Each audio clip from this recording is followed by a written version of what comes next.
Oh, that's not it. Ah, hi.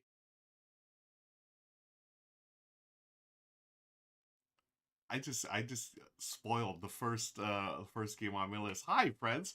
Good to see everyone here. Welcome. I've got it's a Monday morning, so of course it's gonna be a Monday start here.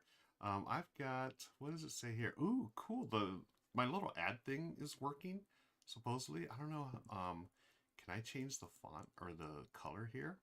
Maybe I can. Let me do transparent. Okay, let's see if that works. Oh, then you can't really. I don't know the. I gotta learn how to mess with these colors here, but basically, I have this thing where it's gonna tell you when an ad shows up. So we've got was it 24 more seconds until the ad shows up. So gives you a chance to hey, I'm gonna be right back in a minute or so, or so it's like 13 seconds until the next ad starts. Hi, Heroic Logic, good to see you here. By the way, welcome, friends. This is Tabletop Tonight, the AM edition. It's a new thing I'm starting here where every other Monday morning I'm going to be live and I'm going to do more of an extended stream where, so it looks like there's an ad break. So hopefully this works. So if there's thank you, Blue Fun Guy. Yeah, I'm loving this shirt. You know what? I need to give James over at Druid City Games a shout out for sending me a couple of these shirts. They're publishing or producing T-shirts now, which are great. And let me give a link to the store.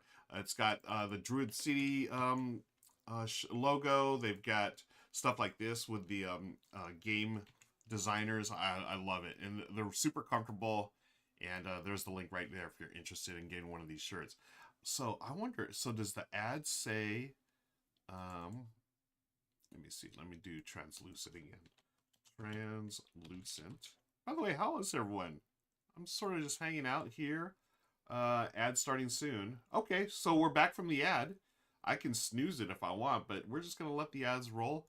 If you're not subscribed, you're going to be seeing ads, but if you are subscribed, you get to bypass that. And if you have an Amazon Prime account, you can subscribe for free. Get rid of those pesky ads for a month, folks. And that is compliments of our good friend, not our good friend, our buddy, we'll call him Jeff Bezos. Hi, B. Travis. Good to see you here. Happy New Year. Heroic Logic Tabletop really late for people up all night. That's right. Some of you on different time zones than me are up really late, up early in the morning, or just hanging out in the afternoon. I'm here Pacific time, 9 a.m. here in Southern California. But yes, Heroic Logic is correct. Late for some of y'all. But hey, so that's really cool. Ad in progress. It says there's an ad going on in another 50 seconds. So seriously, I could go to the be right back screen for a minute like this and come back in 40 seconds or whatever and hang out, but no, we're just going to hang out here and I'll figure out a way to do the ads thing. So I wanted to put this timer here so to give everyone a heads up. Hey, you're going to see an ad in 30 seconds. Stick around and we'll be back, because those things are annoying. They just sort of pop up and I don't know, I'm still figuring out the settings and stuff and trying to figure out ways to around it. But the best way around it, of course, is to subscribe. Your subscription helps fund the channel, gets keeps the lights on, the internet going, and also gets rid of those ads. So feel free to subscribe via Prime for free or a couple of bucks. I'd appreciate it. Deadpan's in the house. Hi, Deadpan. I need to hydrate already. Wow, I'm thirsty. I hope that everyone's doing all right. It is great to see everyone here on a Monday Fun Day. What I'm doing today, and okay, see, yeah, that's awesome. So it says ad starts in 27 minutes and a countdown. So you've got 30 minutes of, 27 minutes of me just blabbing on here. But no, we're gonna have some fun today. Hey, Legends, aloha, good morning. FYI, I'm seeing the little ads on the side, not the full stream. Oh, okay, thanks, Deadpan. Oh man, I'm still figuring out the Twitch ad stuff. I was hoping that I can just put like a little warning down there so y'all know, hey, ads are coming up. But we'll figure it out eventually, as we always do. What we're doing today, this is Tabletop Tonight, the AM edition, at least for us on this West Coast. I've got three things. It's going to be a triple header today. I've got my Ruel's wrap up, which you can see there. I'm talking about the games I played in December, and then we're going to do the What You Played portion of the show, which I've been really enjoying. What You Played is basically where I ask all of you what you played last month. And then I'll highlight a couple of games and just chat about them, whether I played them or not, or maybe we look at what's going on BGG, which is finally up. Gosh, did y'all see that this weekend? Like BGG was down for most of the weekend, at least for me, and I was like, I need to do some research. So for the second part, what you can do is type in GP, and you can do that right now. Type GP followed by the games that you play. So GP colon and then whatever games, and that'll go into a queue. And I mark that, and then like when I do the show, the what you played portion of the show, then I can bring up the names and talk about what you played. So I would love to hear what y'all play on. It's always exciting to me to find out what's on the tabletop on tabletops throughout the world. Okay, so I'll leave that for now. Hi, Brian. Good to see you here. And then the third part of the show, another sneak peek. I don't know if y'all see. Let me see. Where is this? That's not the button this is the button I'm supposed to press. You're gonna see some mess here, but hey, this is the art project. This will be I'll be playing this live. You can see I haven't even put it all out. I've still got it in baggies because when I do this, when I chat about games and stuff, it's sort of, I don't know, when I have pieces everywhere, it just freaks me out. But I have my apple turnover from the local Mexican bakery. Would love to know what you're eating and or drinking as always. Snacks are a very important part of our time here. So again, we got my wrap up, we chat, take a break, and then we chat again and we talk about what you played. And then finally, we're going to wrap up with a solo game, the art project. I'm really excited about this. Of course, you can see the beautiful art by Vincent Dutray, a big fan of his. And it's a cooperative game, so I'm going to be able to play solo. And I'm going to let you know right now, folks, I played this game a couple times. I stink at this game, so I'm going to need your help to figure out. It's basically we are agents trying to rescue, save art from being from an art heist, and we have to travel around. And I'll talk about more of the game later, but it's a cooperative game, so there's gonna be open information. Y'all are gonna help me. I want to defeat this game, and I need your help. Okay. Oh, awesome. Brian Ashman, B. Travis, thank you. Yeah, I already see some. Oh, B. Travis, I'm really curious about your take on Longboard. I want to like it more than I did. I'll say that. We'll save it more for later, but Brian Ashman, I love what your comments so far. And folks, yeah, if you want to participate, again, GP followed by the games you played, goes to in a queue. I can see the comment here, but then it goes into this little queue where it's saved, and I can go click on a button, and hey, there's I can show it on the screen here. But I'm gonna save that. So, oh, Deadpan, nice. Yeah, I'm gonna say I gotta save the comment. Let's jump into. I want to talk about I want to get rid of I don't want to get rid of it, but I want to chat about the games I played, and then I would love to jump into what you all played, and then we'll play a game together. The art project. Studio's still a bit of a mess. One quick update here. I'm going to be having a game culling this weekend. My buddy Daryl's helping me. Michelle's been helping me.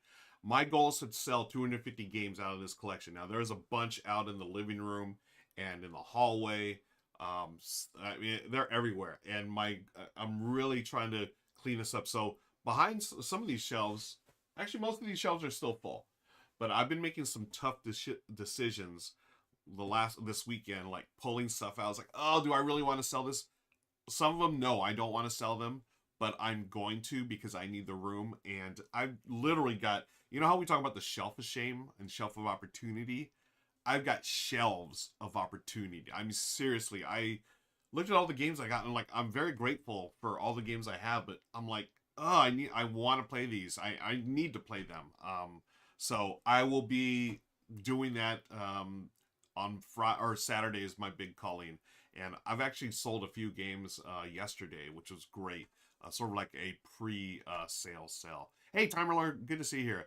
B. Travis, I wish in the area. Yeah, there's been a lot of games for sale, and I posted in my local Facebook group, and some people know that what I did last year was, I mean, I was selling their price to move.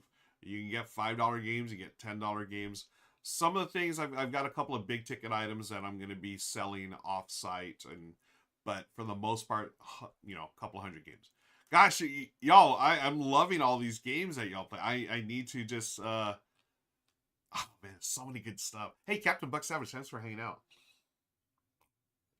Okay, so I think most of you are watching on Twitch. That is my main platform. But I am doing this thing now where I beam it out to YouTube and Facebook. One day I'm going to get the Instagram working. It's the Instagram live thing. It's just a pain in the butt for me right now. But I will get to that soon enough. And well, we'll see how. I mean, at least we're on what is it? Facebook and YouTube and also Twitch. Twitch is the main thing here.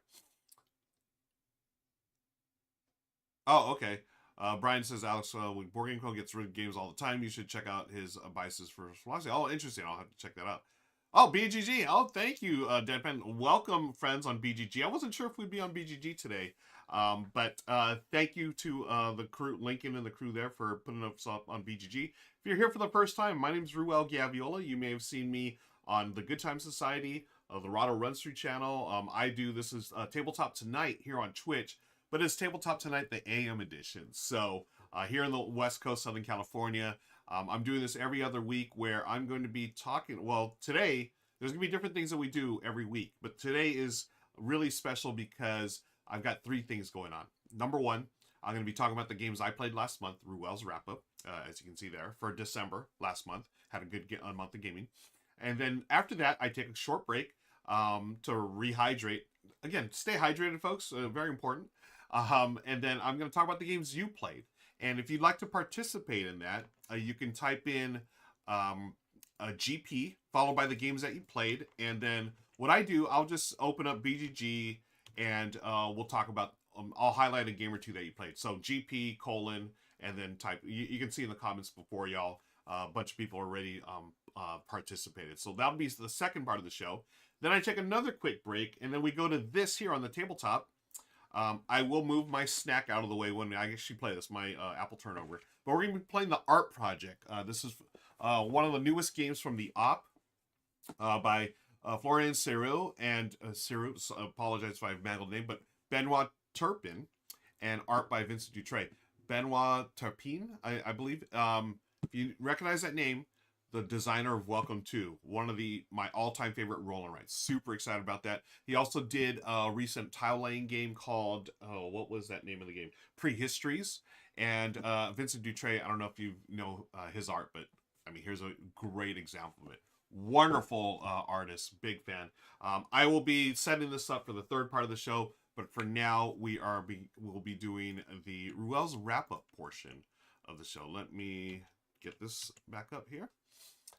So yeah, Heroic Logic says I played a lot of games over the break and limited my list to 6. Okay, very nice. Cool.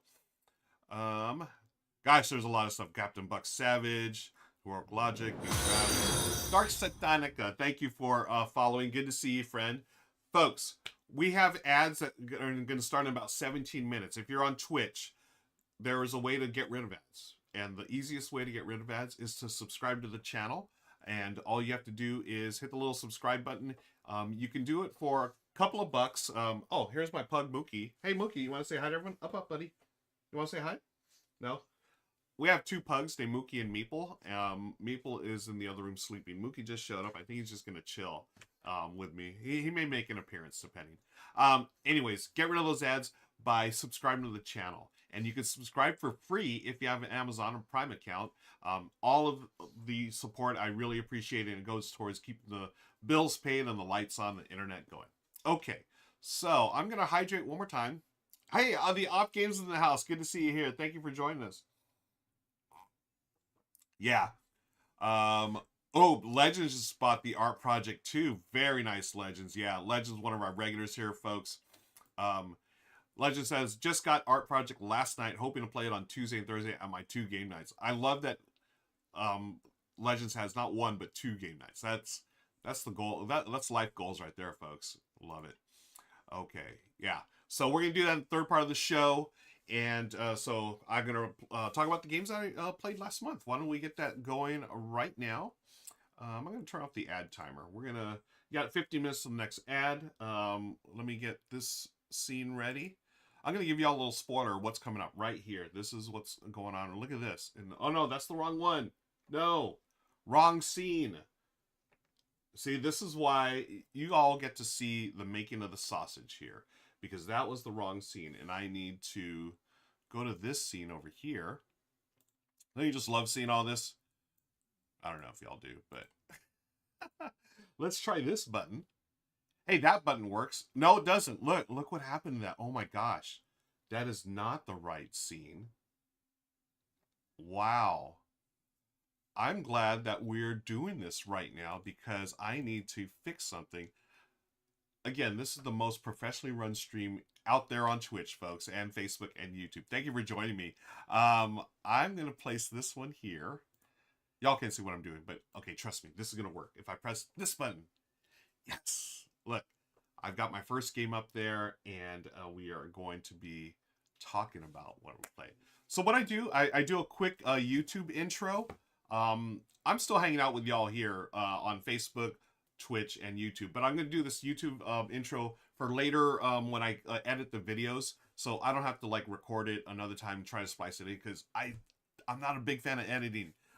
But I can splice things out, cut things out as we go. So, again, good morning, good afternoon, good evening, wherever you may be. My name is Ruel and we're going to talk about some games. All right, here we go. Hi, friends. Welcome to Tabletop Tonight. This is the AM edition, and this is Ruel's wrap-up. I'm doing it for the month of December 2023. This is where I talk about the games that I played. I rank them, and I had a great month. Mainly because I got to see a bunch of you at PAX Unplugged in Philadelphia. One of my favorite conventions. It's such a cool city, and I got to game and I got to eat a ton.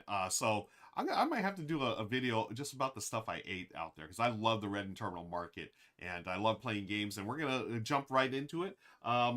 What games did I play in the month of December? Let's start with my number 14 game of the month. It was a wonderful... I fell in love with this game the second I played with it. A wonderful card game called Nana. This is the number 14 game that I played. I am ranking them. So Nana, folks, if you haven't played it, this game is absolutely... It sounds so funny to me. Amy and Maggie at Thinker Themer explained it to me like this. They pitched it, said, it's a cross between Go Fish and a concentration or memory game, which does not sound that appealing. But when you play it, there's me and Michelle playing it right there. I don't know. Okay, yeah. It just works. It's so much fun. You're just trying to find the numbers that match up. You're trying to get 3 sets of 3. There's a new edition of this game called Trio, the American version, but I really love this Korean version we have, thanks to my friend Jin. Wonderful, cutesy art. And what you're doing on your turn, you just play either the highest or lowest card in your hand. Fast forward a little bit here. Or you ask your opponent, one of your opponents, to play the highest or lowest card in their hand. Or you can go to the yard there and flip over 1 card. So the trick is to get 3 in a row that all match. So 3 8s, 3 5s, 3 1s. You can see Michelle's got a 1 there. She asked me to play my lowest. It was a 2, turnover. Goes to the next player. And then I asked her, I knew she had a 1. There was a 1 there, and I tried again there. So... oh, it's so good. It really sounds silly, but it's one of the best card games I've played in years, and that's why it's my number 14 for the month, Nana. Again, and just a reminder that it is known as Trio now. I think it's Underdog Games, but you can look for the Korean or even the Japanese, I think, Christmas version. You'll pay a little more money on eBay for those, but I think it's worth it for the art. But that's number 14, Nana. Let's move on to my number 13. Another light game that I really enjoyed. This one's called Chicken. Michelle and I, that's our thing. We just say, all the chickens. I don't know how it started, but we do silly stuff like that on the stream. This is a press your luck dice chucking game. And if you know me, folks, you know how much I love these type of games. And it reminds me of like zombie dice or popcorn dice, those type of dice chucking games, Martian dice. Very easy to pick up and learn. And they're always crowd pleasers whenever I take them, because they're really easy to get to the table. Here you're just rolling dice. You start with the basic white dice, and you're trying to get chickens. And it's the first player to get 25 chickens. However, here's the twist. Whenever you roll a fox, or whenever you roll 3 foxes, your turn immediately ends. So you always have this like tension of like, when do I stop and score my chickens? So if I had 2 chickens, I had 2 foxes, I'll just stop my turn and, score the 2 chickens. And what chicken does, it's a really cool thing that they do, where they have yellow and red dice. They're going to give you better chances of rolling chickens, but also better chances of rolling those darn foxes. So as you roll eggs, that's when you get the yellow and then the red dice into your pool of dice. And you can roll a lot of chickens, but you can also roll a lot of foxes. And when your turn is over, you're going to pass those dice over. The next player can either take all the dice, or they can chicken out. They would lose a point, but then they can go back down to just the regular 4 white dice, and then build themselves up as they go. A race to 25, and then the game is over. Michelle and I love this game. It's a keeper, and I've added it to the repertoire of games that I bring to game night that are super easy to teach and get to the table quickly. All right, let's move on to number 12 game. This one is a game that I haven't played for a while. I hadn't played the new version of this game. I'd played the old one years ago at a game night, and then I got to play it PAX Unplugged with Omar and some friends. This is number 12. Let's get number 12 here. It is Birds of a Feather, the Western North America edition. This is the reprint of Birds of a Feather. There's Stella from Meeple University do a little video here. This was great. I forgot how much I enjoyed this really quick little game of set collection and card selection and set collection. So you're going to choose a card to play, a bird to play, and some of them are going to score, but some of them are going to attack the other birds or basically scatter them out. So if you can keep your birds on the table, from turn to turn, you're going to score those. But if some of them frighten away, then you're not going to score the ones. And as you can see there, Stella has chased away some of the birds. Folks, I forgot how good this game was. I played the original version, which I liked, but I can't really remember. I know the scoring pad wasn't as gorgeous and colorful, I think, as the original. It's a lot more colorful here. And I think the art is different as well. It's a gorgeous, gorgeous game. And I really enjoy this. Highly recommend. It's got, I guess, like a little push your luck element to it. Like you're trying to see which birds you want to play out there and which ones you hope that stick around. So that is Birds of a Feather, Western North America. I'm going to hydrate real quick. And we're going to move on to my number 11. Now, I've got to say this. As we're ranking the games, I've played a lot of games, it seems like, this month that I've played before. And I'm happy about that because, as y'all know, all of us who play board games, who love this hobby, I feel like we tend to get sucked into the whole cult of the new thing, which is fine. Don't get me wrong. Nothing wrong with that. But I really enjoy playing old games that have been around. And even this game that I'm about to talk about, it's not really that old. But it's just, that's how we get. We always want to play the latest hotness. So my number 11 is a game that just came out, was it last year or so? It's called My Shelfie. And it's a fantastic game. I love the fact that designer Phil Walker Harding, praise be, he took Connect 4 and made this really cool set collection game. It's got the same thing as Connect 4. We're literally dropping pieces into this shelf. But the twist here is you can only drop in one column. You can take up to 3 tiles, drop in one column, and then you have your secret mission, and you also have public goals of you're trying to get certain tiles in certain spots, like either 5 in a row or that are different, or groups of 2 that are the same and whatnot. And then on top of that, you get to score points based on the areas that you covered. Oh, it's so good. And we're just talking about games that are easy to get to the table. You just put this on a table, people immediately think Connect 4. There's a little close-up of what me and my buddy Julie, when we played, that's a little close-up of the table, and you can see that's, you got cats, you got games, you got books. It is super cute, super thematic, and I adore this game. I think it was in a previous months when I first got it, it was ranked way higher, but of course, all the new stuff I usually rank a little higher, but this one's near and dear to my heart. It's a family favorite, friends love it, and it's staying in my collection forever. So it is number 11, My Shelfie. All right, let's move on to number 10. This one. Oh, yeah.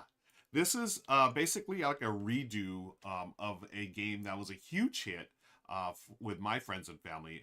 This is from Flat Out Games, and if y'all know me, folks, I love Flat Out Games. Anything they put out is basically an insta buy for me.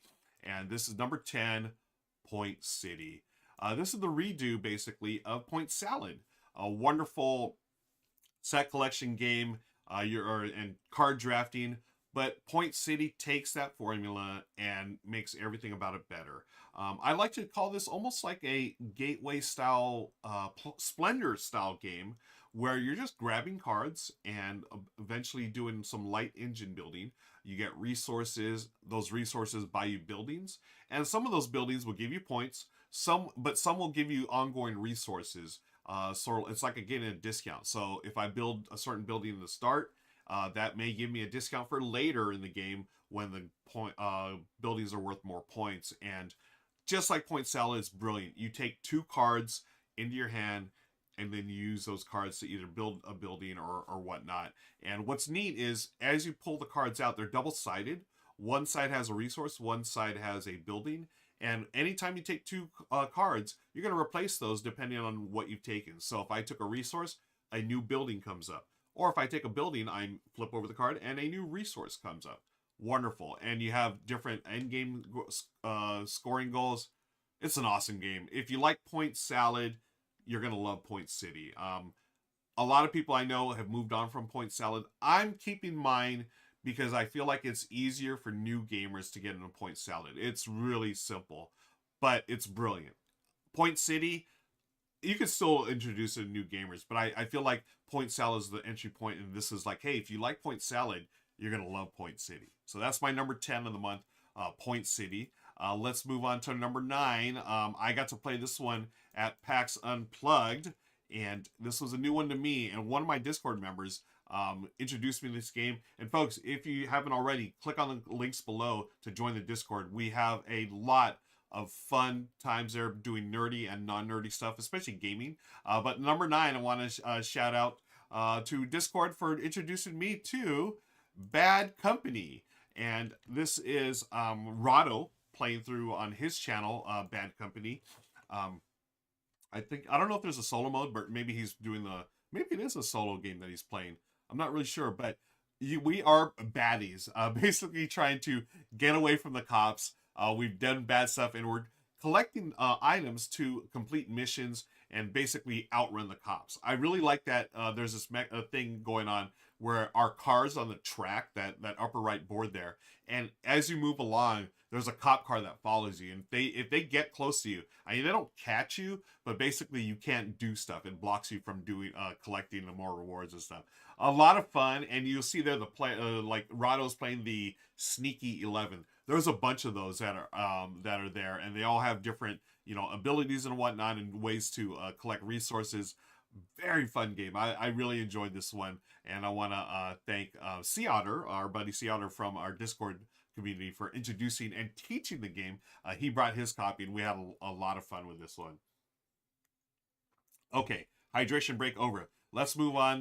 Man, I had such a great time with you all at PAX Unplugged. Thanks again for hanging out with me there. We had a great time playing games and eating snacks. So many people brought snacks. It was terrific. Okay, speaking of snacks and eating, if you've never seen the channel before, folks, I'm sorry. That's what we do. We play games. We talk about snacks. My number 8 game is talking about food, but healthy food, and it's diced veggies. Number 8, Michelle and I picked up a copy at PAX Unplugged thanks to our friends at Kids Table Board Gaming. This is got one of the coolest cardboard components ever. I love that little cleaver. It's so cute, and what's great is it's a dice game. But look at Michelle. She's taking the cleaver. She's looking a way to slice the dice, or slice and dice, right?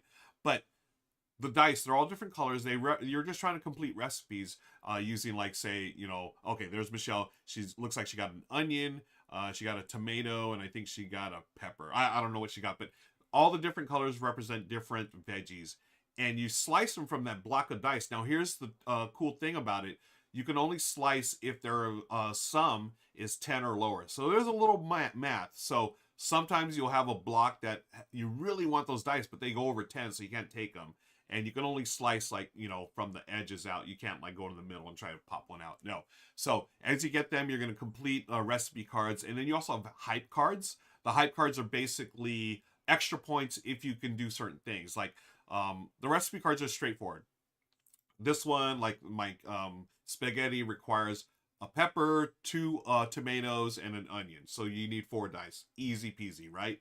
The hype cards, they may throw in a twist, like, hey, if you can do this at the same time you complete that recipe, like say have 2 dice that are number 5 and 6, or have a sequence of like 2, 3, 4, or have all the same numbers, that's where you get the bonus points and the hype points. So I was very surprised about this game. I knew I was going to like the component. Super cute, right? That cleaver, really clever mechanism. But I found out that with the hype cards and the recipe cards, they really go well together, and it's a really replayable game. Again, something that you can bring out. It's light. It's a great filler, and we really enjoyed it. It's a keeper from Kids Table Board Gaming, Dice Veggies. And just I got to say this. I know I've said it before on the channel. Don't let the name Kids Table Board Gaming fool you. They've got some terrific games that are definitely made for, I guess, you want to call them more experienced gamers. You don't have to be a kid to enjoy them. Dice Veggies, the one I always think, oh, now I forgot the one about diving. What is that one called? Darn it, now I'm going to have to look it up live here. So, the Kids Table Board Gaming. There's a game about a deep dive. Is it called deep? No, it's not called a deep dive. Kids Table Board Gaming.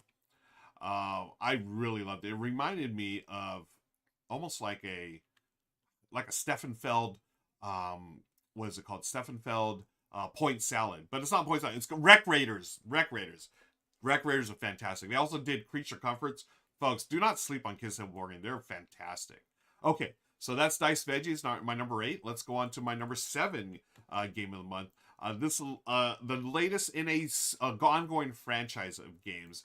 Wonderful franchise. It's always a hit. Number 7 is King of Monster Island. Now, here's Rado playing his copy. I think he's doing a solo game. And it's interesting that he did this. I mean, first of all, shout out to Rado for wearing a Tabletop Tonight shirt. I'll put links in the show notes where you can get that shirt, folks. I love that he's doing it this way because he wanted to show the volcano and the monsters. It's a big old game in the vein of King of Tokyo, right? You roll dice, you're trying to beat the baddies. But this case, and I know why Rado loved this one, it's a cooperative game. You are all trying to get rid of the monsters, you know, punch them in the face and, you know, hoping to complete missions and whatnot. And what I love is you got new monsters, but you have this really cool thing where you drop dice into that volcano. So the volcano is like a dice tower. And then wherever those dice show up, those are the monster dice. Wherever those show up, that's where you're going to do damage. And you're trying to target those, and you can get help from your allies. They're going to give you special things. And then is this one of the, yeah, that's one of the monsters there that Rado just showed.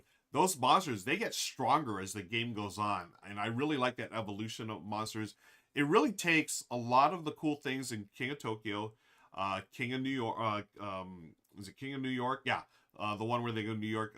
And some of the expansions as well. They just take everything, throw it in here, and make this really fun game. And I honestly think it's the best one of them all. That is King of Monster Island. My number 7. I'm going to take another quick sip of water. And we're going to go on to number 6. Number 6, folks, one of my favorite games of 2023. It was a hit from the second I played it. I loved it. This is, hey, another cooperative game. Number 6, Sky Team. Boy, oh boy, this dice placement game, folks, just rocks. This is me and my buddy Daryl playing on my channel. I've also played it with Rado on his channel. You're flying a plane, you and your co-pilot, and you roll dice behind your screen, and then that control panel right there in the middle, you're trying to place a dice perfectly. So number 1, you got to make sure the plane's on a horizontal axis just perfectly. You got to get rid of the planes that are in your way. Radio down to the tower, say, yo, get those planes out of the way. You have to get the right speed. You got your flaps, your engine speed. The landing gear's got to be done. Then you got to apply the brakes. Oh, so good. And so, like, for a 20-minute cooperative dice placement game, honestly, it doesn't get any much better. It is so fantastic. You can see here, Darren and I played one of the other airports. There's so many airports in this game, folks. They add different modules. Here, in this case, we had the interns, so you have to train your interns. There's another one that adds fuel. You have to manage fuel. Then another one. Oh, so many. I've not even gone through half of the different modules of this game, and it's just brilliant. It is one of my top 3 games of 2023. Now it's only number 6 here this month because I played a lot some of the new stuff. But overall, in the year, my number 3 game, Sky Team. My number 5 game, this one, I can almost guarantee y'all that you have not played this one or even heard of this one, because this one's coming to Kickstarter next in, I believe, March is the countdown. But I got a really early look at it, and boy, I was impressed. Now, full disclosure, I'm going to be working with Mike of Quality Games to do some coverage of DJ Icon. So, again, just to let you know, full transparency here. Now, here's Mike showing off the game. I think with his partner, his wife. But I love the theme of this. This is old school DJ scratching and mixing, and it's set collection. It's got even a little real time element. So you can see here on the, I mean, it looks like a turntable, right? You have different types of music genres. So you're at a party, you know, you're rocking the club or the party or whatever, trying to, you know, keep everyone happy by playing a different mix of music. And each music is going to score differently. As you can see here, you have different things you're going to score all for the different colors. What's cool too, each icon has each color has a different icon. So those of you like me who have trouble seeing red and green, Mike and Quality Games got you covered. So on turn, everyone has like action cards. You're going to select one of those genres to go to, place your token there, and you're going to take those little other tokens to fulfill your objectives, basically. So, you know, hey, maybe I'm going to go to the funk, or you're going to go to the R&B or the pop or whatever. If we go there, then we're going to, you know, battle out for who's going to get those tokens. I think it's a turn order thing. So I played, this is the early edition that I played. This will be happening again in March. But folks, if you love, what I love about this game, I love about DJ Icon is that it has varying levels of difficulty. So it can get very gamery, right? So the basic game, it's a wonderful way to introduce players, especially if they're in a DJs or just music in general. Very light set collection game, but with these, you have different action cards and you have different scoring abilities. And you look at that. Oh, did you see how Mike actually, that turntable moves? So from turn to turn, with the actions, you're going to move that turntable. It's so cool. And it's got the exact same dimensions of a real turntable. You could literally, and Mike has this, you could put an actual record vinyl on there and spin it. It's so, so cool. Oh my gosh. I can't wait for y'all to check this out. DJ Icon, my number 5 of the month, and it's coming out Kickstarter in March. So, excuse me, I'm going to hydrate a little more. And folks who are watching this on YouTube later on, I record this live every month, and I want to shout out everyone watching live on Twitch. And also, we're recording this, we're streaming out live to all our friends on BGG, Facebook, and YouTube at the same time. So welcome, friends. Got 4 more games to talk about. This is what I played last month. Let's move on to my number 4. The next one I played on the Runthrough channel, and it's perfect for the month of December. It is Santa's Workshop. This is the 2nd edition that just came out, and wow, Elf Creek Games really knocked out of the park as far as production. I don't know if you can see the art. That is Andrew Bosley. I mean, it was like the perfect choice for this type of game. It's a worker placement game. It's a Christmas theme. You had me at hello. This is wonderful. Now, I'm playing the advanced side, and those of you who are veteran gamers, I would recommend this side. So the other side, it's a lot more simple, and it's more along the lines of like a Stone Age. But when you add the advanced stuff, this is where it really gets into really a more complex, not totally complicated, but definitely more complex game of worker placement. You've got more things to manage, resources to manage and convert. You're a group of elves in Santa's workshop. You have got, I think it's 9 days in the advanced game, where you're trying to create toys for all the children around the world. So you've got your materials, you've got to have coal to power all that, and then you can decorate the Christmas tree, and then you're going to fulfill orders, the toy cards. It does, I don't know if it does anything totally brand new in the worker placement. Actually, no. No. What I love about this, and now that I'm talking it through, I remember, the worker placement is really cool, where you go to the materials section, you can train your workers, and each worker has two things they can be trained in, and that means if they're trained in, say, collecting steel, when they go the next turn to that steel area, they're going to get bonuses. And I love that. And also the Christmas tree, I love where you can go there. Not only do you get the bonus on tree, but you have bonuses that you can place with your ornaments. You got more resources. Oh, and then, oh, gosh, now I'm talking about, I'm getting excited about this again. The reindeers in the advanced version. So in the basic version, it's just straight up points set collection. In the advanced version, you still have that, but then you have special abilities, and you're going to trigger those. Get, oh man, this is a wonderful game. That's why it's my number 4. I just realized I'm talking about it. It's like I really enjoy this one. Santa's Workshop 2nd edition. This one's staying on my shelf for every Christmas from now on, folks. I loved it. So we got 3 more to talk about, and the top 3. This is an interesting one for my number 3 because I'm going to be honest with you, I didn't play a complete game of this. So number 3, I played at PAX Unplugged. I want to thank my buddy Dwayne from Blackboard Gaming for teaching this. This is the White Castle. And the White Castle, folks, the latest from De Vere, the same designers as the Red Cathedral. You see my brothers from Another Mother, the brothers Murph, playing on their channel. Wow. You have 9 turns in this game. That's it. So you've got to figure out the most efficient way to use those 9 turns. Gathering, using those dice in the best way possible to, go around there. I just marvel at this game and Red Cathedral because what they've done, and I'm sorry I don't remember the designers' names off the top of my head. What they've done in the Red Cathedral and the White Castle is this, and I love this about their games.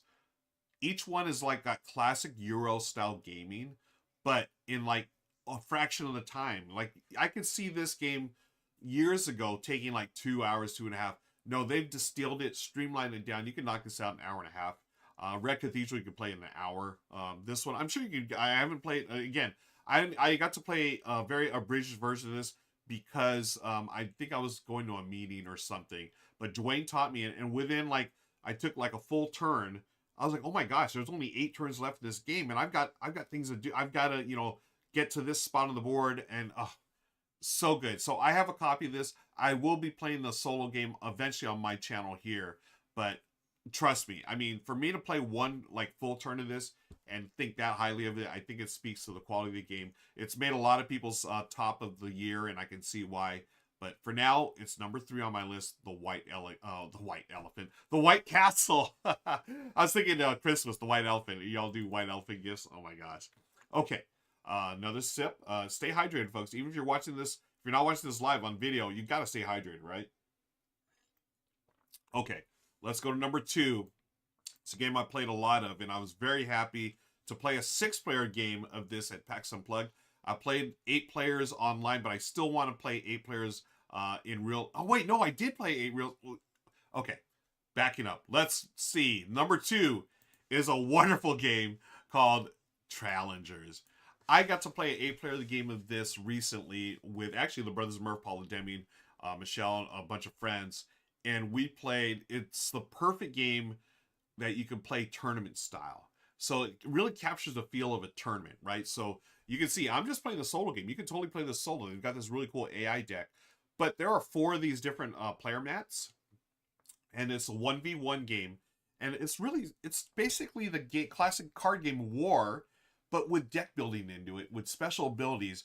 Just enough for gamers that really like this. And at first you think, this is sort of silly, whatever. But the deck building is better than you think. It's really light, but there are ways to really cull your deck and make it set up for that final match, which is great. So you're going to play a series of matches. You play against every other player. 7 games you're going to play total. And then after the 7th one, whoever has the most points, the 2 top players, they go for the final match. And it's so good. It captures the feeling of a tournament in about 45 minutes to an hour. I marvel at this game, and I love it. And I think this is staying on my collection for sure because, what games are there that play 8 players so great? Now, I used to go to Ethnos. That played up to 6. This plays up to 8, and it's actually easier to play and understand. And you could always play a party game for 8. That's fine.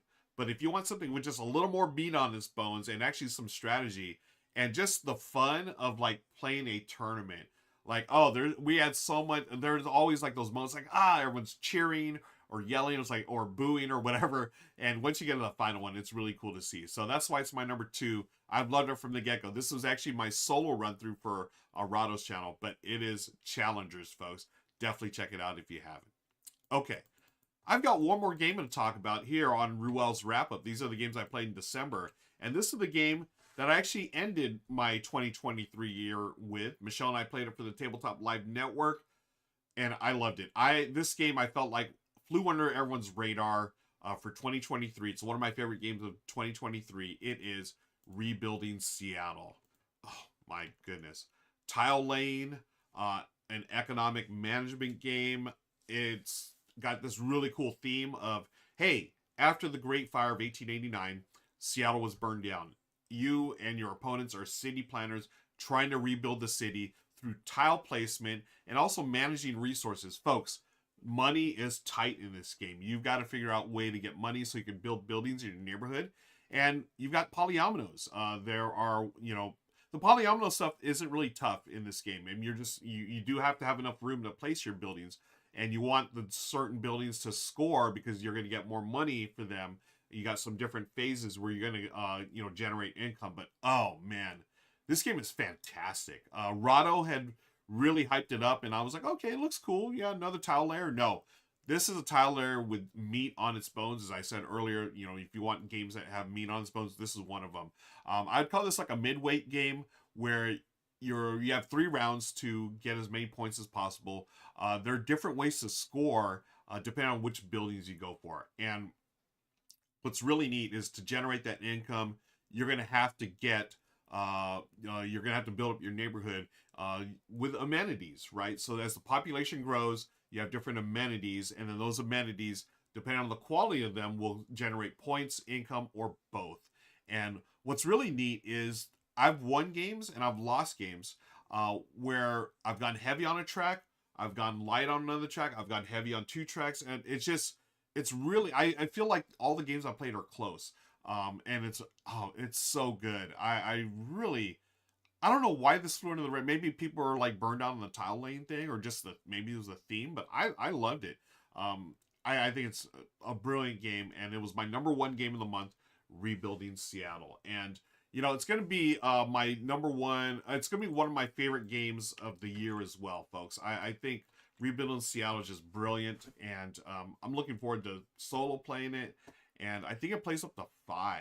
Is it 4 or 5? I forget. But I'm looking forward to playing at higher player counts as well. Anyways, thank you so much for joining me today, folks. This has been Ruel's wrap-up for December. Click on the links below for more info about all the stuff I do. And be sure to hit that like, subscribe button. All right. Talk to you later. Bye. And hello, friends. That was for YouTube. I just did a little conclusion there. Thank you for hanging out as I did my list. I saw a lot of great comments. Thank you for that. People are chatting about White Castle. Oh my god, yeah, White Castle. Imagine Eric. That's what I've heard too. I heard the solo is brutal. I'm scared, but I really want to play. I love it. Tim Living Nice in LA is here. It'd be true, but regrets not buying Sky Team. It's oh man, when's it gonna come back out? I know that they were really, they sold out like they were selling like hotcakes. Yeah, imagine Eric, DJ Icon when that turntable board. One of the I was talking about cool components. Oh my gosh. Brand Beer Gaming. I didn't see. I'm sorry, friend. Yeah, love Sky Team. Excellent, excellent game. Yes, Bad Company played best in good company. Agreed, Blue Fun Guy. Ben Steen. Hi, Ben. Point Salad fits a great niche. It totally does. I will never get rid of that game. Okay, yeah, don't forget, folks, that I'm going to take a short break to hydrate. I want to eat a little bit of my snack as well. But we're going to be doing, so I'm recording 3 things today for YouTube. Just did Ruel's wrap up. Now we're going to do what you played. So if you'd like to participate, please do by doing this. You're going to, excuse me. For what you played, type in GP : followed by the games that you played in December. I will highlight 1 or 2 of them from each person, hopefully if I have something to say about them. and we'll talk about those. And excuse me. And yeah, hopefully I will see, we'll see what you played. And I mean I always love this part. So I'm gonna check my messages, make sure everything's okay. I'm gonna take a short break. Let's see, when's the next ad come up? Let's get the ad timer. The next ad timer, next ad is in 11 minutes. So we're gonna hang out till then. Again, GP followed by the games you played. Awesome. Dutch Yoda. Dutch Yoda, I'm gonna put that on right now. Check out this Wednesday on the TLN channel, folks. I'm a part of the Tabletop Live Network along with Dutch Yoda. We're doing a similar thing what I just did, Ruel's wrap up, but we're doing it with the Tabletop Live Network members. If you don't know, TLN is the collaboration that the Brothers Murph and I started 3 years ago during the pandemic. We do a live stream event every month at the end of the month, and it's all weekend long. So it's 24 hours of games, folks. We raid into each other. So if you're new to Twitch, we're going to raid. So we're going to take y'all to the next channel. And we do that for 2 days. And it's a lot of fun. So this Wednesday, we're going to be talking about the games that we all individually played, but as a group, not as a group, but individually played in the previous month, just like I did here. But I'm excited to hear what all the other TLNers are talking about and playing. So that's this Wednesday at 3:30 p.m. Pacific. Thanks for that, Dutch. I appreciate that. Continuing on with the comments. Ooh, A.B. True played Darwin's Jersey and 9 tiles yesterday. Nice. A.B. True, don't forget, GP followed by the colon, so we can get that up there. We got the op in the house, folks. They're hanging out with us because we'll be playing the art project at the end of this. So I'm going to take a 5-minute break. Actually, no, wait. We still got 9 minutes. I'm hanging out. What do y'all been up to? Okay, cool. Magic and Eric got some stuff. Oh, man. Y'all are... Okay. Lots of good stuff. I love it. Y'all are bringing the heat in more than way.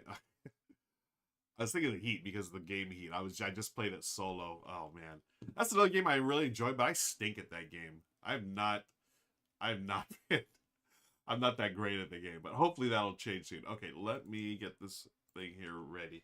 I want to get this ready here. So if I go here, yep, there's my Google. Okay, get the Twitch stuff. We got an ad in 8 minutes, and why don't I do this? Oh, B. Travis, Ruel, New Year's resolutions. Yeah, great question. I typically, honestly, I don't typically do New Year's resolutions. Well, I should take that back. I don't publicize them as much as other folks do, but I did say this. One thing I want to do is continue to learn new skills as far as OBS and live streaming. I actually got a new camera and some new mics. They're not installed yet. They'll be installing them. I actually got them a while ago, but at the end of this last year, I got really sick and I was doing some personal stuff. So now with the new year, my goal is to get all that stuff going. Actually, this little thing here, the little ad timer, I learned that just last night. So one of my goals is to learn things, new skills in OBS, open broadcast software, which we use to stream stuff. And I'm reading more again. I'm a voracious reader. I used to be. I love reading. But the last 2 or 3 years, I've not read that much. So Michelle and I talked about it. We're both going to be reading books this year, at least one a month. And I started the other day. It's a book about the Dodgers, of course, that Lauren gave to me. My stepdaughter gave it to me, I think, maybe 2 years ago for Christmas. And I started, but I haven't finished it. So I've said, I'm going to finish this book this month. It's great. And it's a different type of book. It's actually a very historical book about the LA Dodgers and how they came over from Brooklyn. And it's really interesting. There is a lot, if you know the story about the Dodgers, when they landed in LA, it wasn't the best of circumstances. They displaced a lot of folks where they ended up making the stadium. It was a really sad story. So as I'm learning more, I mean, I knew some of it, but some of it's it's really sad. And unfortunately, I mean, I love the Dodgers. They're my baseball team, but the history, I mean, it's got some dark moments, displacing a lot of folks, especially those in the Latino community. But hey, Speaking of Dodgers, Otani, folks. What can I say? I do have my Otani jersey already. Hey, you know what I wanted to do was a shout out Druid City Games again. I love this shirt. I love it so much, and I cannot thank James Hudson enough for sending one over. I'm going to drop the link in chat. If you're interested in getting this type of shirt, please check out the shop there. I just dropped the link in the comments there. Y'all can see that, hopefully. Hey, all right, cool. Hi, Soften Your Razor. Good to see you. Cool. All right. And we got an ad start in 5 minutes. I'm going to take my break now.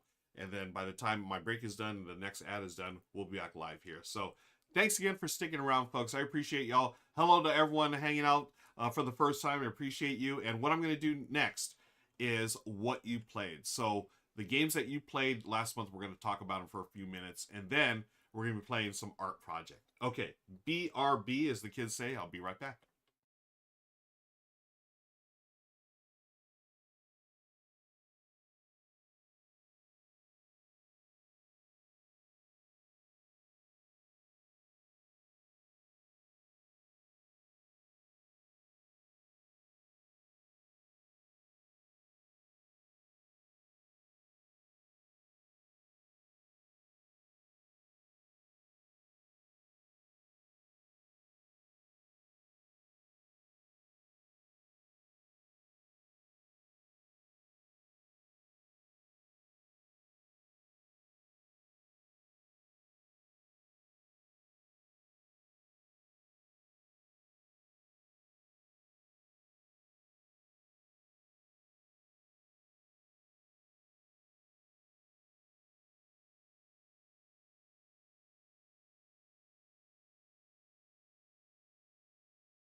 And I'm back. Hello, friends. Type GP followed by games you played because I'm going to be talking about the games that you played last month. This is the what you played portion of the show. If you're here for the first time, welcome. My name's Ruel Gaviola. This is Tabletop Tonight, the AM edition.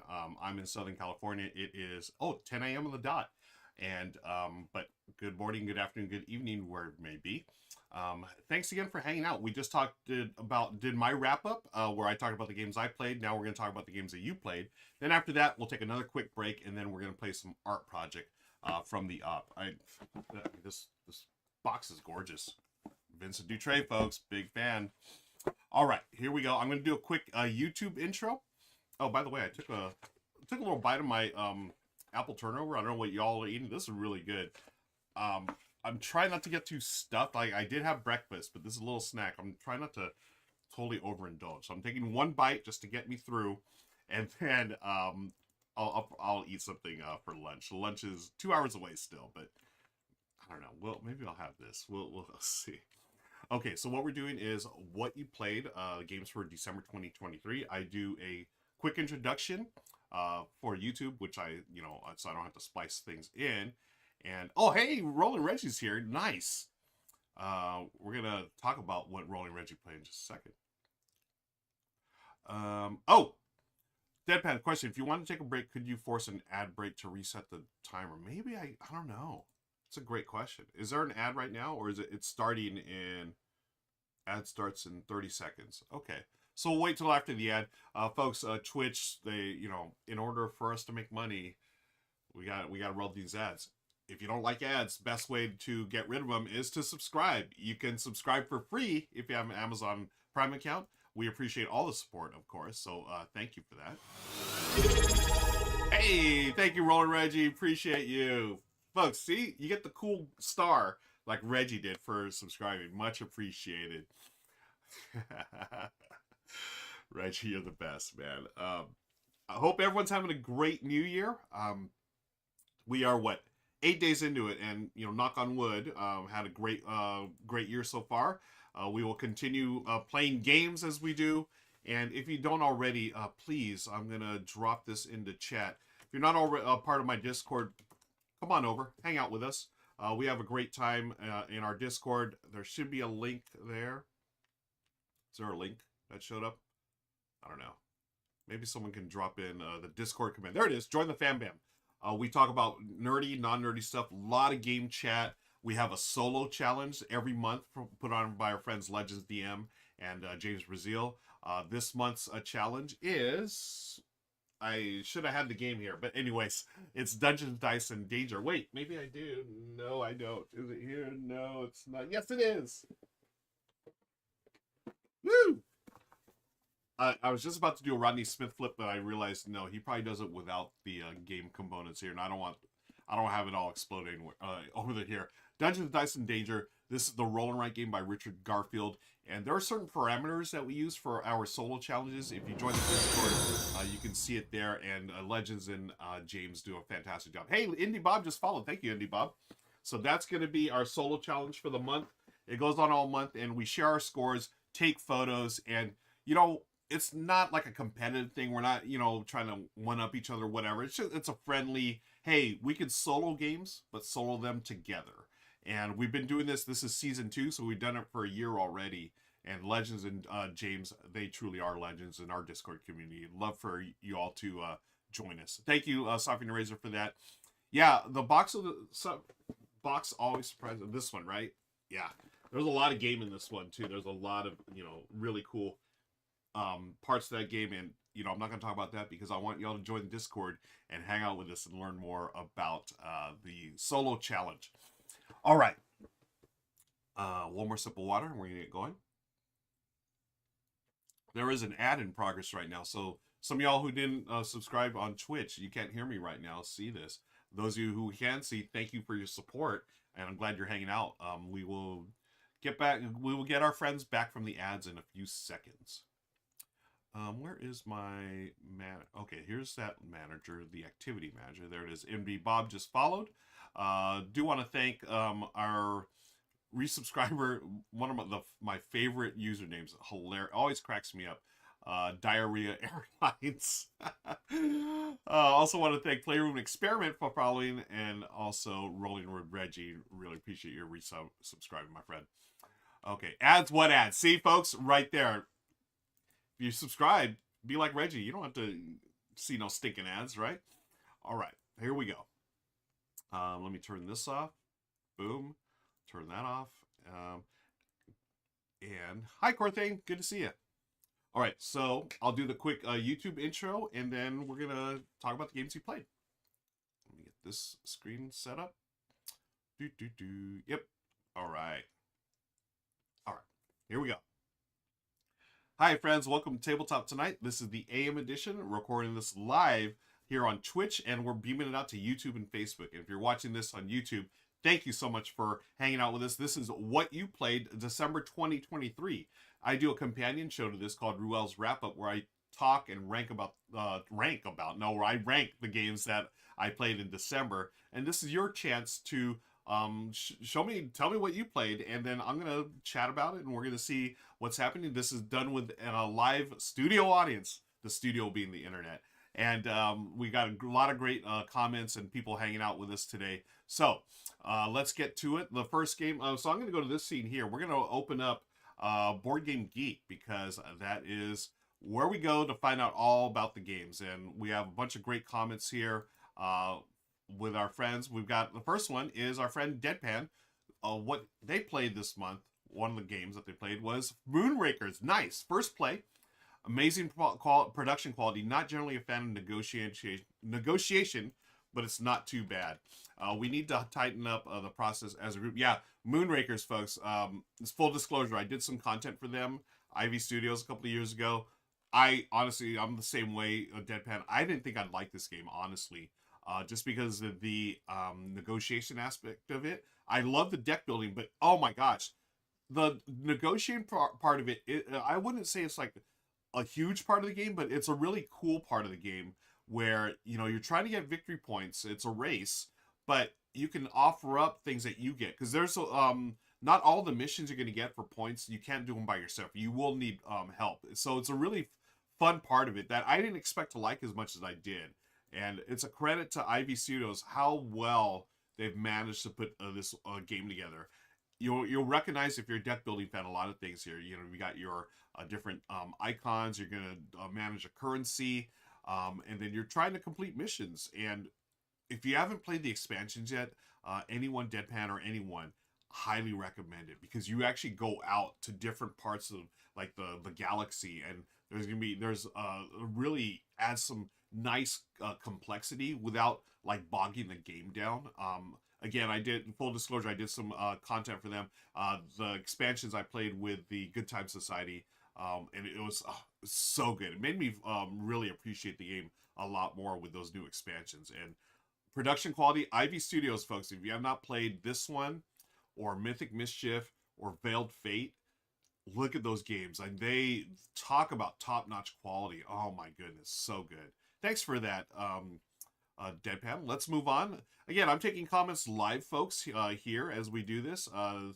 This is our friend Legends. Played a lot of good stuff. Age of Wonders, Planetfall, Race to the Raft, Empire's End, Apiary Trio, Battle for Greyport, and also Starry Night Sky, and Imperial Miners. Out of those two, what am I going to highlight? You know, I'm going to highlight Age of Wonders, because, again, full disclosure, I just did some content for Tim Chuan. We just run through of it with Bonsnader and Reyna from Panasaurus. I had never played the video game. I really like what they did for the game here. I guess it's a 4X video game, but they just really neat the transition. They changed it to a card drafting game with some engine building to it. So you have 7 planets that you go to, and each planet you're going to collect resources. And the neat thing is the turn order. So you can you see it here? Yeah. As you go, depending on where you go, what card you get on what row, that determines where you're going to go in the turn order for the next round. And sometimes the card you want is lower, so you'll go later in the next round. Sometimes the card you don't want is higher, but you want to get that spot for the next round. So it's nice, really a nice tension there. I don't want to spoil the ending of the video that we did, but needless to say, turn order was a very important part of that game. So be sure to check out Tim's channel real soon when that comes up. Okay, thanks for that, Legends. Let's go on to our friend Brian Ashman. Sky Team on BGA. Brian won the game. Sky Team, folks. If you haven't seen my Ruel's wrap-up, again, companion piece, click on the links below. You can find what I said about Sky Team. I'll just summarize it by saying one of my best favorite games of 2023. for a good reason. It is a brilliant dice placement game, cooperative game. Hey, is that an actual pilot? Who is this? Captain Robert? Oh, I think this is one of the designers, maybe? I don't know, but hey, that's a real pilot, looks like. But yeah, brilliant game. I love the components. I love everything about it. Sky Team. Thanks, Brian. Moving right along, moving. B. Travis, another one of our regulars, played Dice Veggies, Gem Getter Pro, Longboard, Junk Drawer, and my collector's edition of Project L. Oh, my goodness. So, Longboard. Let's talk about that for just a quick second. I want to talk about two games that B. Travis put up here. Longboard. This is a Knizia game. Y'all know I'm a Knizia fan. This, to me, really felt a lot like Lost Cities, but you can play it with 2 to 4 players. But I like Lost Cities better. I think there's a little more tension in that game. Maybe it's just because of the 2-player setup, and you have those, like, the handshakes where you can double or triple or, I think, quadruple your score. And you're always sweating because you may not finish it. This one's got, I think I got a little bit of set collection element too, where you're trying to complete your longboards, the surfboards. Really cool theme, but it didn't grab me as much as Lost Cities. I'm wondering how y'all feel about that. But regardless, the game, Project L. I recently played this. Hey, did I play this? You know, I forgot to add this. So we do Ruel's wrap-up, folks. I forgot to add a game. I forgot to add Project L. I played that in December. Anyways, one of the best tile laying games out there. It adds engine building to it. So you're trying to solve these puzzles by putting little Tetris-style pieces in there. As you can see there, some of them worth points, or some of them give you other pieces, which you'll use those to complete more puzzles, and as they increase in points and difficulty, you'll need those pieces to do so. Again, I highly recommend, and thanks with B. Travis, I highly recommend those expansions. They give you, one of them, especially the finesse, is so good. It adds a currency that you have to manage, and also it includes in-game bonuses. So you have these little in-game goals, and all of a sudden it ramps up in the tension, and it ramps up in the depth of the game. You have currency that you manage, and then you also have these in-game goals that you want to finish before your opponents. Oh, I love Project L, and I'm so glad that Boardcubator basically came back from the dead, right? That company was shutting down, but they were able to find a way to make it work, and they relaunched and they reprinted Project L. I'm so glad, because more people need to be playing it. It's a game that I don't think gets talked about enough, and I think it might have been tied into, hey, the company went out of business for a little while, or it was, had to come back from the dead, basically. And I'm glad that they did, because it's a wonderful game. All right. Thank you for that, friend. Let's move on to Heroic Logic, another regular here on the channel. They played Evacuation, Arc Nova, Evenfall, Unmatched, Tales of Adventure, Tales of Red Dragon, For Northwood. I got to talk about this because For Northwood, I think this is so interesting. Look at the name of the game. For Northwood, a solo trick-taking game. Like, what? How does that work? And yet it does. It's got an 8.0 on BGG, and people rave about it. I just downloaded the print and play. Is it here? Yeah, it's a 9-card print and play because I want to play it. I don't know how to get a copy of it. I don't know. Williams. So it was okay, web published. Yeah, so I'm not really sure who publishes it, but my friends again in the Discord community, folks, check out the links below. Join our Discord community. Let's hang out. They rave about this solo trick game. Again, it doesn't make sense to me that you could do a solo trick here, but apparently it works, and it's got really cute art. I mean, I'm gonna download it and print it out. I mean, it's not gonna look nowhere near as nice as this, but I really want to play this. I'm so curious how this is gonna work. But anyways, yeah, For Northwood. Thank you for that. Okay, let's continue. That was from Heroic Logic. Next comment. Again, we do this live, folks, here on Twitch. Captain Buck Savage played Tuscany, Wandering Towers, The Fox Experiment, Terraforming Mars, the Dice Game, Merchants of the Dark Road, ooh, nice, Between Two Cities, Sorcerer City, Tiny Epic Dinosaurs, oh, so many games there, 8-Minute Legends, oh, you know what, Sorcerer City, I've not played that in a while, I really enjoy this one, no, that's not it, City of Sorcerers, Sorcerer City, right, okay, there it is. A couple of years ago it came out. I love this one. Scott Caputo, folks. Scott Caputo. He does. I gotta show. He is, when you talk about Tile Lane, he's one of those designers that really knock it out of the park. Whistle Mountain, Whistle Stop, Sorcerer City. I've not played Veluspa. The 100 Torian, totally overlooked game. Kachina, don't know, but 100 Tori, which I just got the expansion. Oh, I got a little while ago. I need to play it, but that one I'll be streaming on the channel hopefully soon. Because Scott Caputo, when it comes to Tile Lane, he knows what he's doing. And Sorcerer City does this really cool mix of turn-based game and real-time game, but also deck building and tile placement. So during the game, you're gonna be placing tiles. Again, they all score differently. They have different abilities and whatnot. Then you take a break and you're gonna go to the market and buy tiles. And you can take tiles out. There's the Kraken. I forgot how much I enjoy this game. This is a terrific game. Thank you for reminding me how much I enjoyed that. Okay, let's move on. Magic Narek says, what do you got here, my friend? Ooh, excuse me. Card games. Sea Salt and Paper. Yes. Veil of Eternity. I'm not playing it. Flip Town. I'm dying to play. Nana and Nor. I'm assuming it's pronounced Nor, not Canor, right? Or is it Canar? Is it Nar? Yeah. This one just showed up at the door for me from Pandasaurus. I played it online so far. It is a band of Vikings going to destinations. So you got this hand management, drafting, a little push your luck as well. You get members to your little Viking crew there, and then you're going to send them out to destinations, hoping that you're going to, oh, is this real Vikings? Interesting.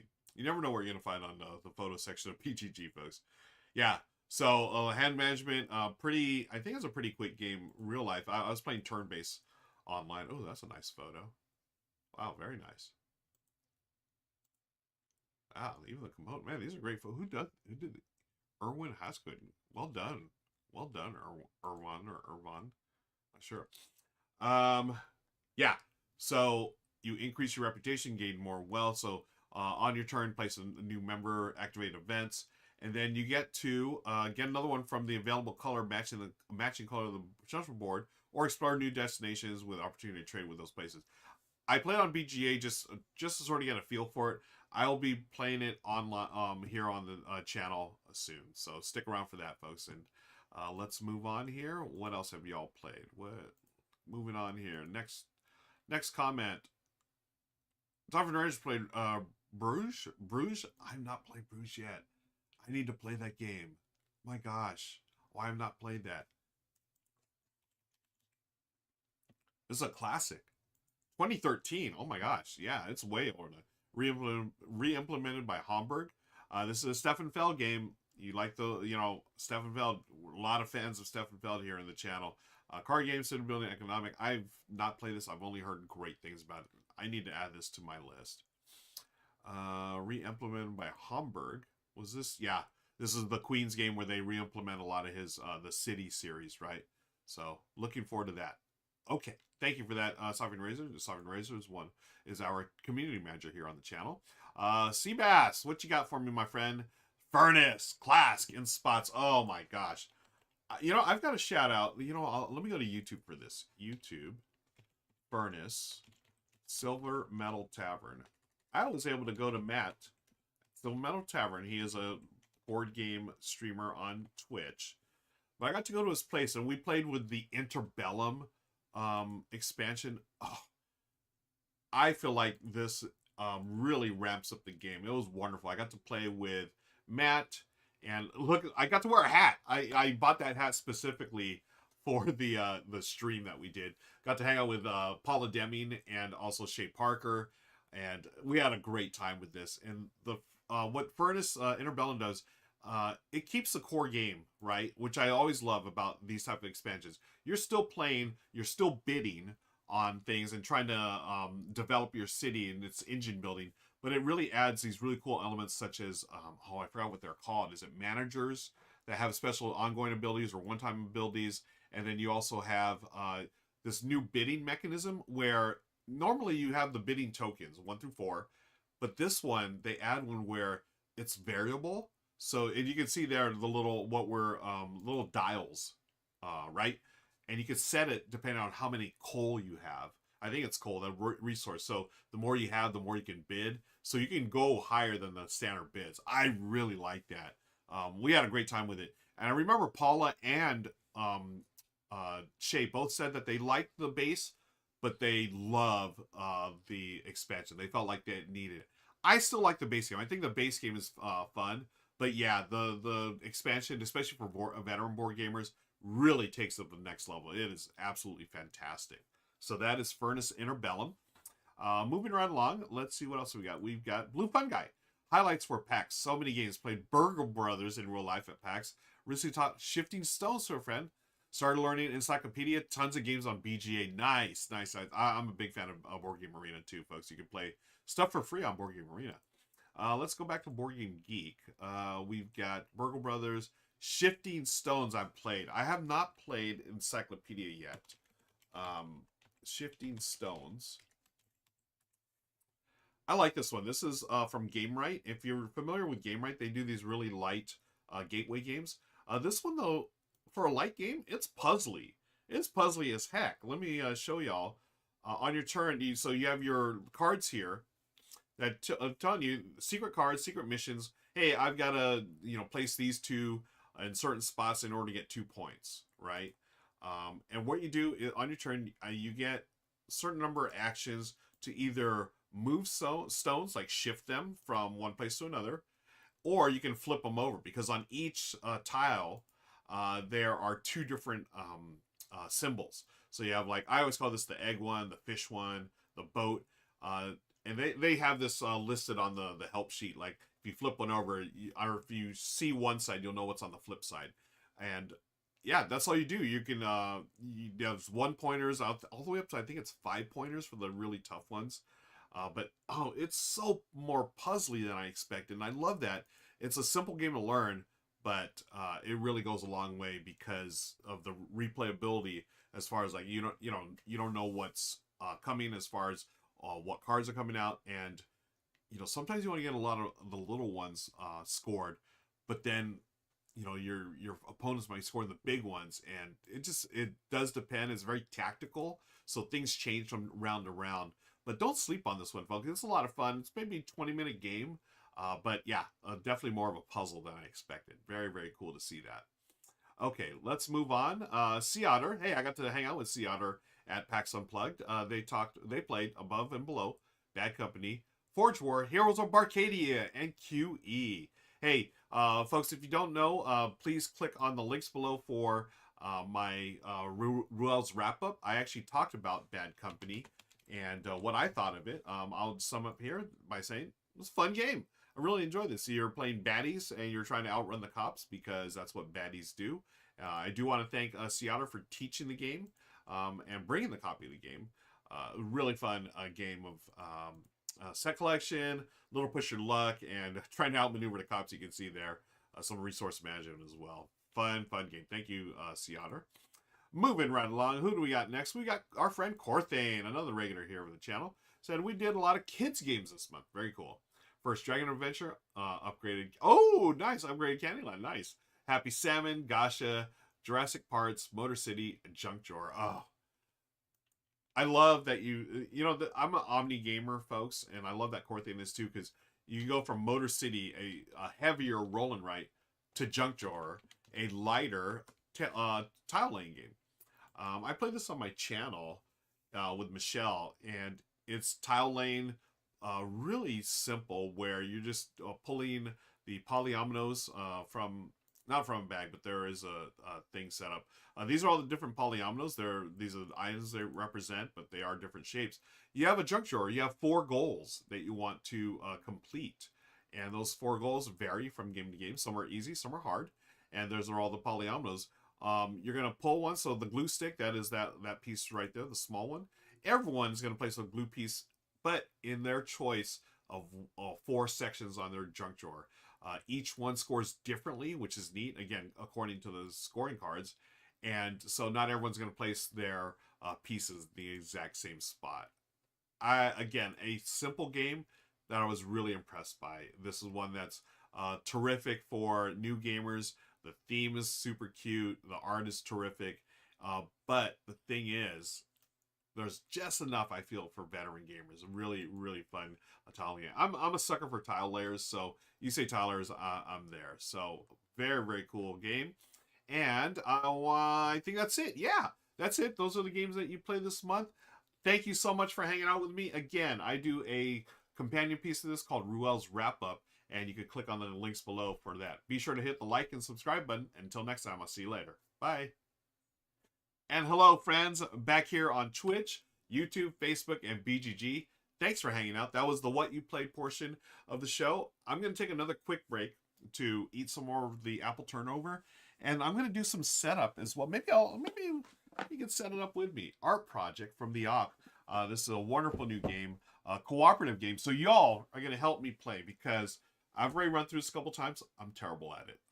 I've lost. I've not won. I need your help to win. And I'm still doing the opening scenario, the first scenario. So I need your help.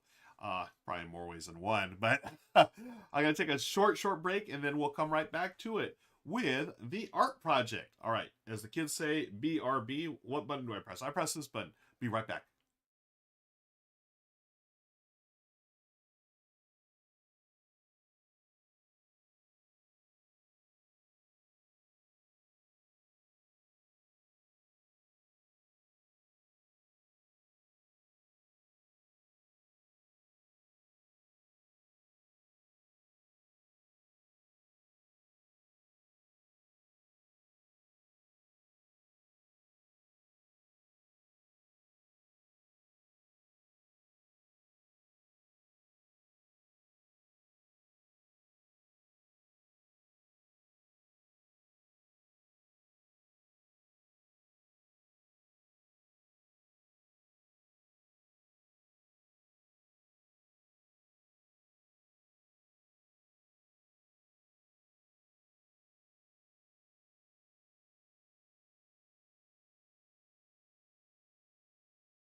Hey everybody. I just realized, why don't I do this on screen so y'all can see? Let me get the keyboard out of the way. This is the art project. I want to thank our friends at the op for sending this over. Let's go to the table. There it is. I got the board, the reference guide, got the ally dice. Is it ally dice? And then we got here. So we're gonna play the yellow and blue characters. Let's get some resources here. Got the rule book, a box. I'm gonna put the box over here. Some empty baggies. Get that out of the way. Give it some nice room here. Thanks again for hanging out. We've been chatting about all the games we played last month. Some really good stuff out there. Nice to hear everyone enjoying their gaming last month, and we've got another great month of gaming this month. If you've never, if you're new to the channel, welcome. This is Tabletop Tonight, the AM edition here in Southern California.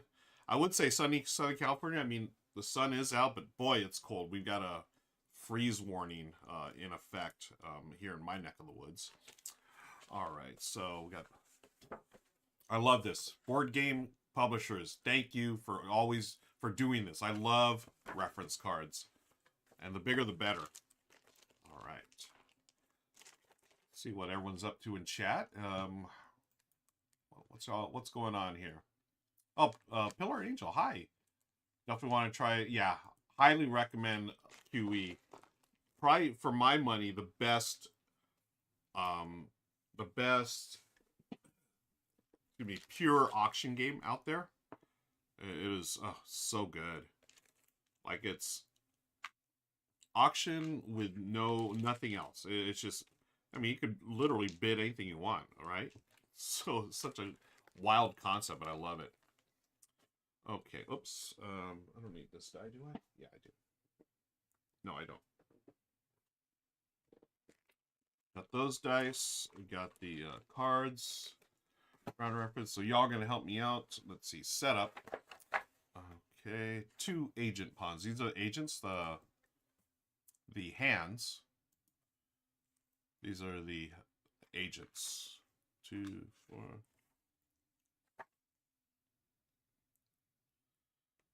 Okay. So agents, the baddies are called the hand. I think it's the white hand or whatever. We are agents trying to, we are a special team trying to recover these stolen works of art. What does it say? Yep, we're going to travel all around the world to find stolen works of art and get them back to their rightful owners. So 2 of the baddies start in each city here. So this is Japan, and we're going to start here. Yeah, right there. There's a little flag that shows you where to start. You can't see it now, but that's where we're starting. These are for there. You got our dice.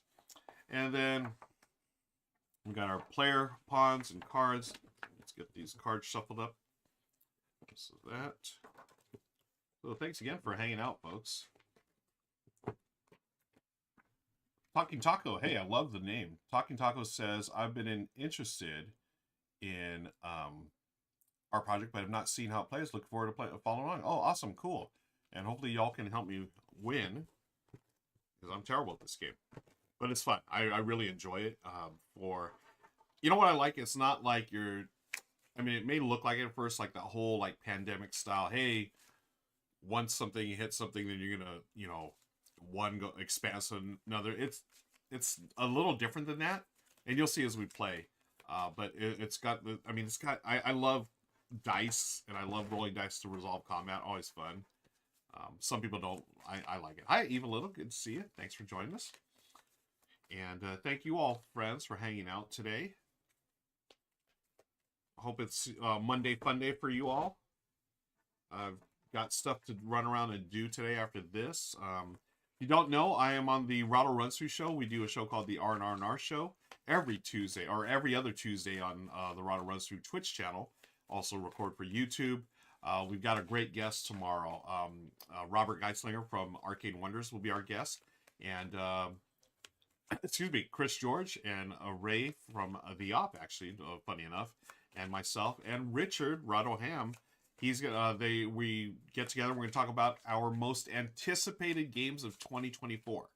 So join us for that. We'll be live tomorrow at 12 p.m. Pacific here, or over on Rado Runs Through the Twitch channel. And hopefully here on BGG. We'll see if we pop up. Hopefully we do. Okay, those are well shuffled. And we're going to remove the last 12.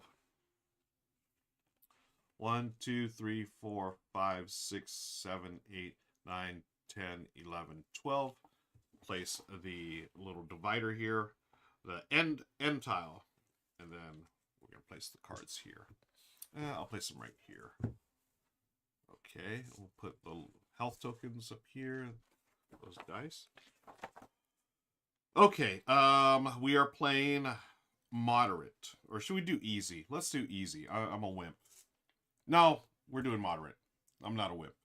That means each character, you and I, friends in chat, get 3 health each. There's our die. There's our die. And then we're going to add things to our van here. These are our resources that we're going to manage. We have fuel for movement, guns for battle, and then walkie-talkies to do other stuff. All right, so what do we start with? I forget, is it 3 of each? Yep, 3 of each. And these are all the resources in the game, just 6 of each, so we've really got to manage these folks. This is the toughest part, toughest thing I have trouble with. So y'all help me do this. So the object of the game is to... excuse me, I need to drink some water.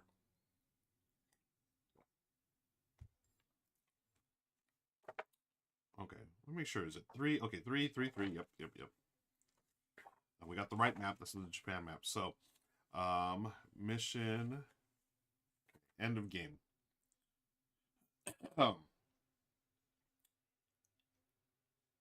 Yep. Then we have the art rescue. Yep. Oh, man. So brutal. So many ways. Like any good co-op game, there's so many ways to lose. Right? Yep. Oh, my gosh. I'm remembering how fun this game is and how tough it is. Oh, man. Yeah, resource management's a big one in this, friends.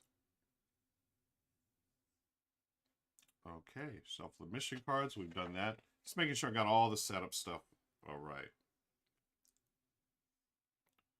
So we're trying to save all the art pieces before the end of the mission deck. This is the mission deck. It's basically the action cards in this game. And we want to save all the art pieces. There are art pieces everywhere here. 1, 2, 3, 4, 5, 6. Wait, 3, 6. Yeah, 6 in this game here. All right. And the ways to lose. Let's just get to it. If... so we're going to be... let's go through here. Here's a round reference guide. These are different phases. The mission, you're going to draw, each player draws 2 mission cards, and they must play 1. Now, because it's a cooperative game, there's no set turn order, so I can go first, you can go first, whatever. But we have to play 1 each. And then if at any time there are 3 identical clues, so let me show you what your mission cards are going to be. These 3. I'll give you these 3 first. You turn these over. These are the mission cards. So this is what tells you, this is what you must spend in order to do the card. This tells you what agents are going to go to that section. So each section is labeled with an icon. And then you're going to get the reward here. And then at the bottom, this is a reminder what clue. Because as you play these go into a discard pile. And these symbols here come into play. Because when there are 3 symbols that match up, right? These are different right now. But right now, so I have 2 of these symbols here, portraits or whatever. When you have 3, you're going to place an art piece on the city. The art pieces are stored in these little crates. You'll place it in that city, right, wherever you are. And then there are things called lost cities. We'll get to that. So that's the mission phase. Then you go to the movement phase, where you're going to spend fuel tokens to move up and down throughout the map here. That's 1 fuel token per player.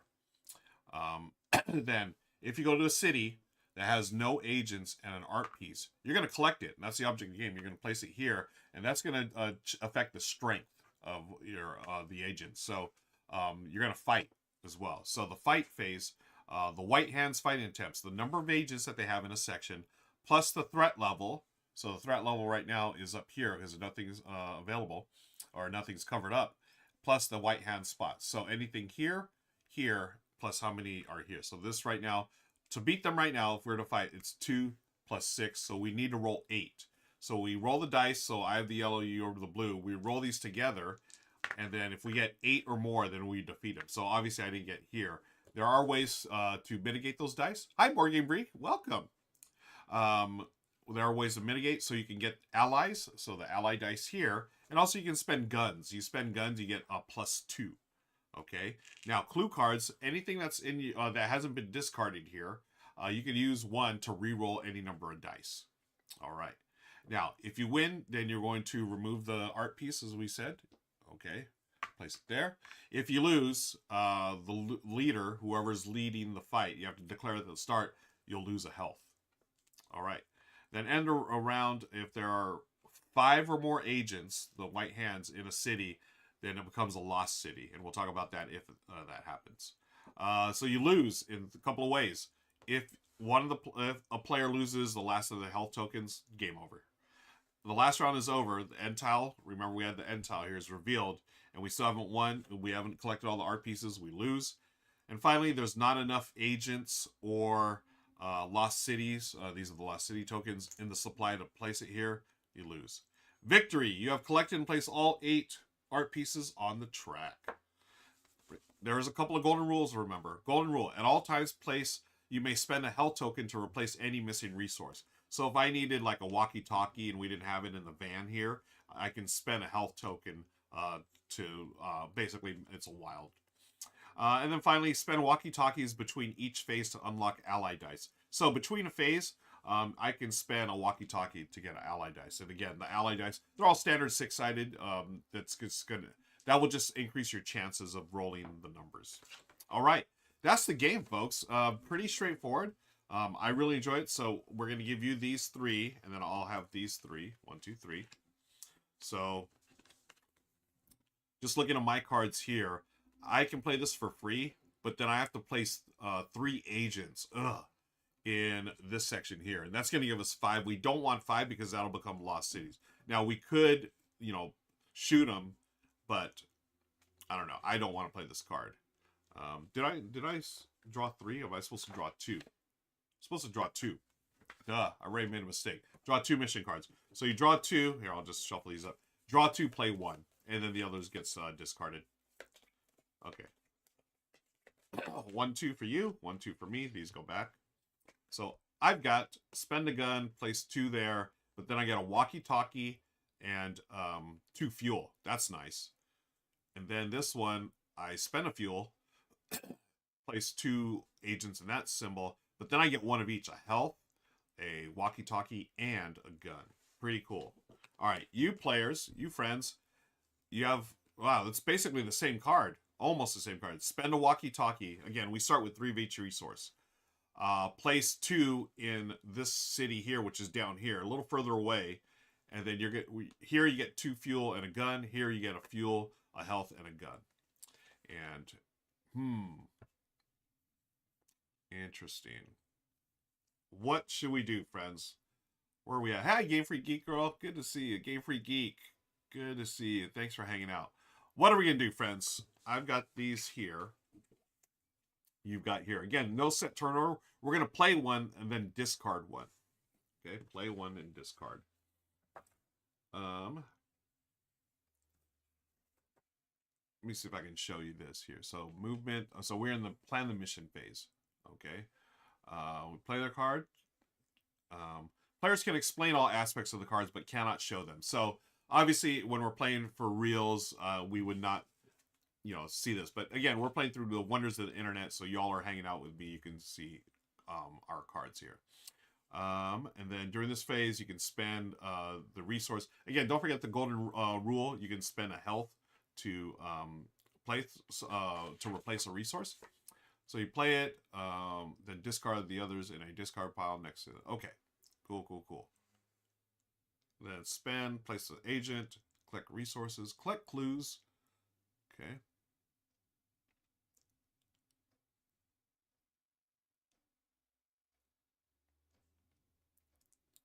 All right.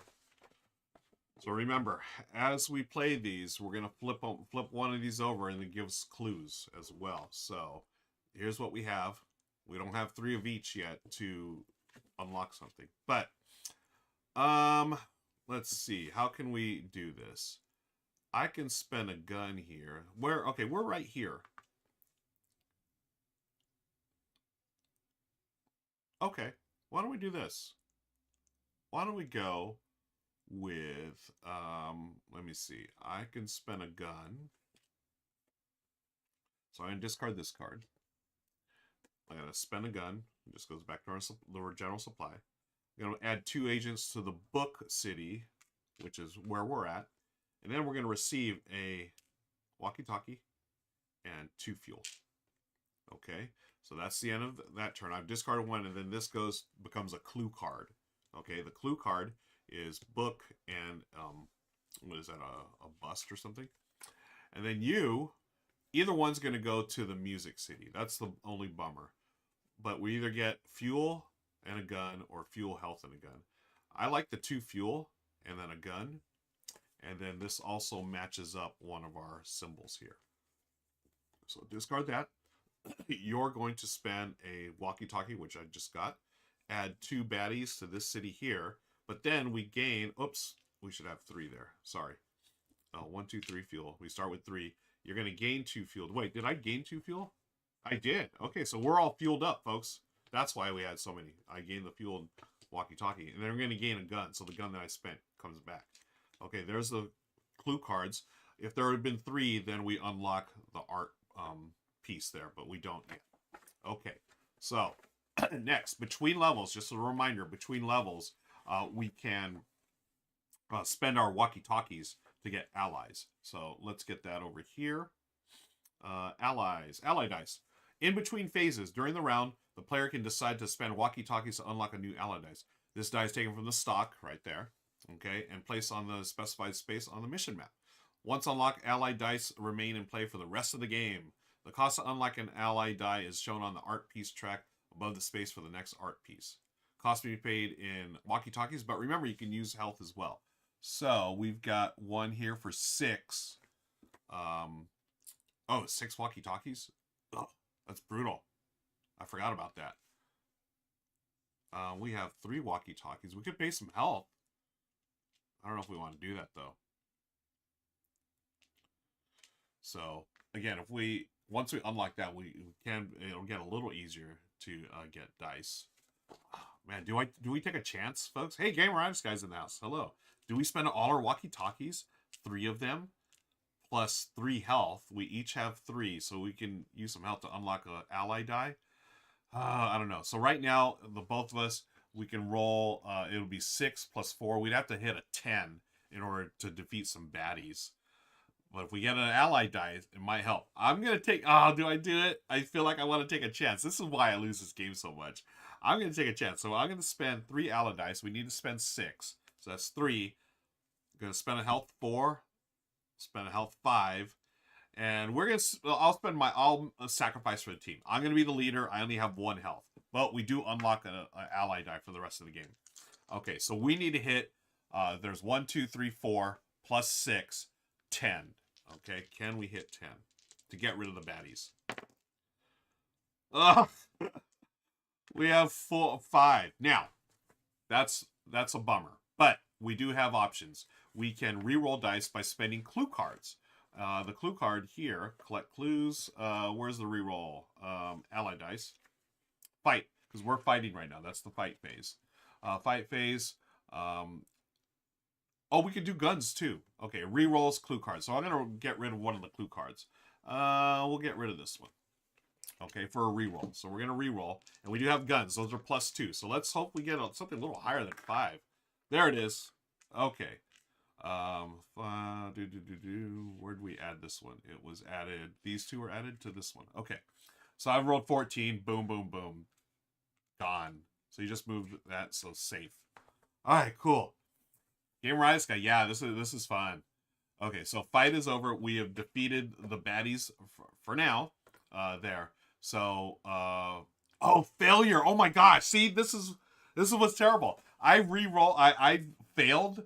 I was the leader. I lost already. I was supposed to take away health. See, this is why I'm so bad at this game, folks. we're going to pretend that didn't happen. That's how we roll here on Tabletop Tonight, the AM edition. So let's say you were the let's rewind. You said, "Hey, Ruel, thanks for taking one for the team. We're gonna lead this mission because even though you took one for the team, so you lose a health. That was the first failure, but then we completed it, so we have won. Okay, so remove the agents, collect the. Well, there is no available art piece, unfortunately, but we have survived. I'm so bad at this. Okay, no, but you know what? That's cool. Now we can go to the next turn. So same thing. Draw 2 and draw 2. Here's the clues that we have. I'm going to hydrate. All right. So 2 clue cards each. Now, we did spend our walkie-talkies to get that extra die. So the ally die, let's move this here. But let's see if we can get some clue cards going here. Oh, no, we don't have it. Oh, we do. We get this one. That would be 3, and we get the art piece there. So I think y'all should play this.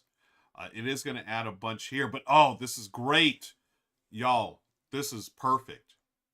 Okay, cool. Why don't we do this? Let's lead with you first. Friends, you're going to select this card here. Because it's free to play, you are going to add 3 baddies to this spot up here. Okay, we're going to have to take care of that because that's 5 already. We're going to lose that city if we don't take care of that. But here's the thing. We get 2 health. And you can divide the health up as you want. You're going to take 1. I'm going to take 1. Does that sound fair? I hope it does. And then this clue goes here. And hey, there are 3 books. That means an art piece goes here. Yay. So we're going to be able to do that. So this is going to go away. And this is going to go over here. So now the next walkie-talkie is going to cost us 5. The next ally dice is going to cost us 5 walkie-talkies.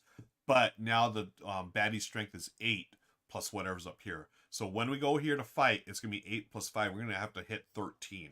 Okay? So just remember that. You played yours, so that goes... oh, no, you played it, and then, yeah. So we don't have any clue cards yet. But now I can do this. I can spend... Oh, man, this is tough. Either way, I'm going to add some things there. Not good. So if we added 2 more, that's 2, 4, 5, 6, 7. Plus 7 plus 8 is 15. We have 3 dice, but we can use guns to add up to 6. You know, I got to do it because I don't want to spend guns to only place 1 there. So this is discarded. We're going to spend a fuel. Okay. And then we're going to place 2 baddies right up here.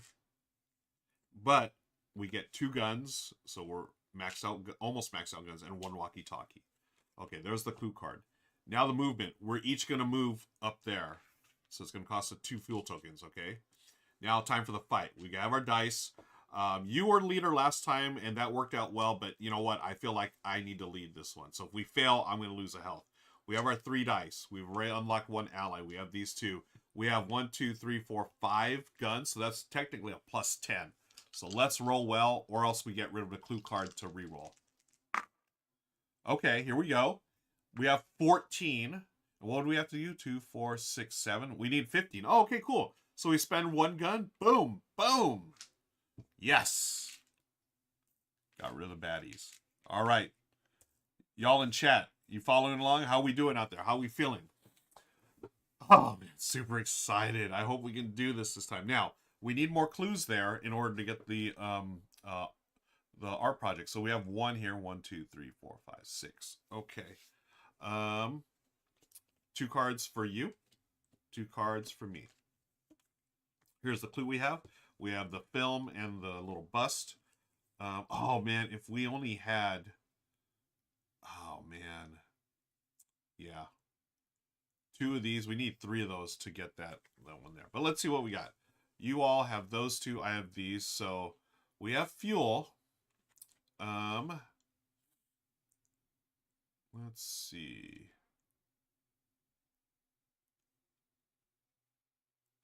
Do I want to give up a health? I really don't. Oh, we could get a bunch of walkie-talkies here. Oh, but then we'd have to... Oh, so we have to get down here because this is getting concerning here. But if we... This one here is here. I don't want to add, I do not want to add the 5th one here. Oh, this is such a good card, though. It gives us 2 walkie-talkies. This one, okay, this is you, this is me. So I'm going to either burn fuel and add 2 here. But we do get walkie-talkies. And then you can spend, okay. I will do this one here. So I'm going to get rid of this.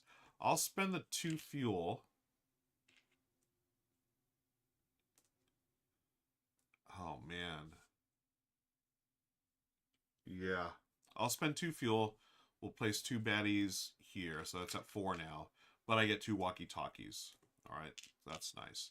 Fuel, or the clue card goes there. Oh, can we get another clue? No, not yet. Okay, now you are going to get those fuel back by spending a health. You'll take 1 for the team this time. And a gun. We're going to add 2 to the skull down here. Okay. And then you're going to get a walkie-talkie and 2 fuel back. Okay. Clue card goes there. This one gets discarded. So we have 2 each of those clues, 2 there. Man, oh man. So now we move. Gotta move over here. We got 2 fuel.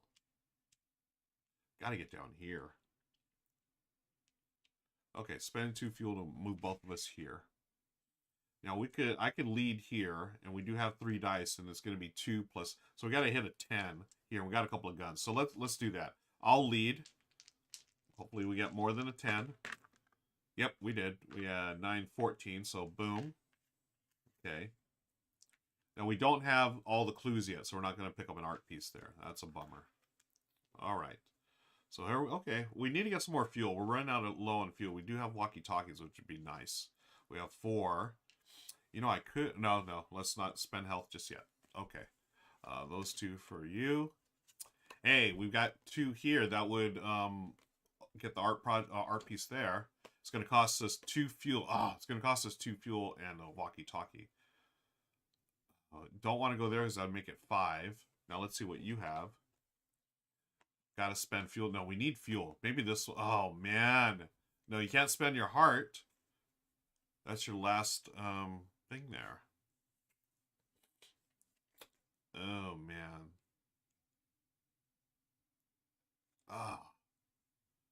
What to do, what to do.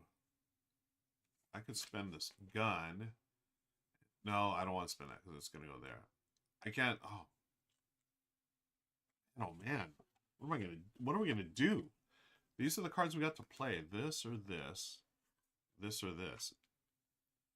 There's got to be a way to figure this out, folks. What do y'all think? Should we... Let me see. Mission cards. You must play 1 mission card in its entirety, then discard the others in discard pile. Spend the resource indicated.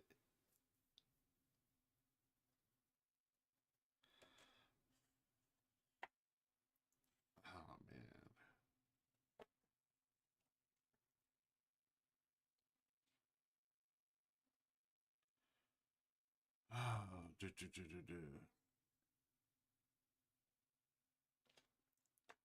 How are we going to get more? I mean, we're running low on health.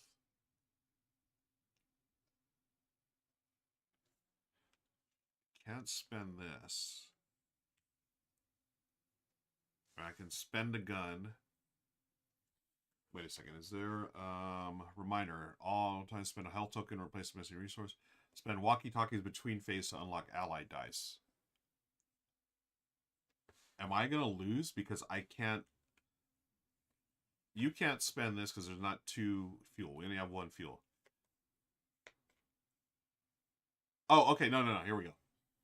You're going to spend this by spending the fuel, and I'm going to give up a health so you can get the 2nd fuel.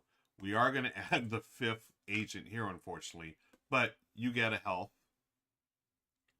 and 2 guns. Okay.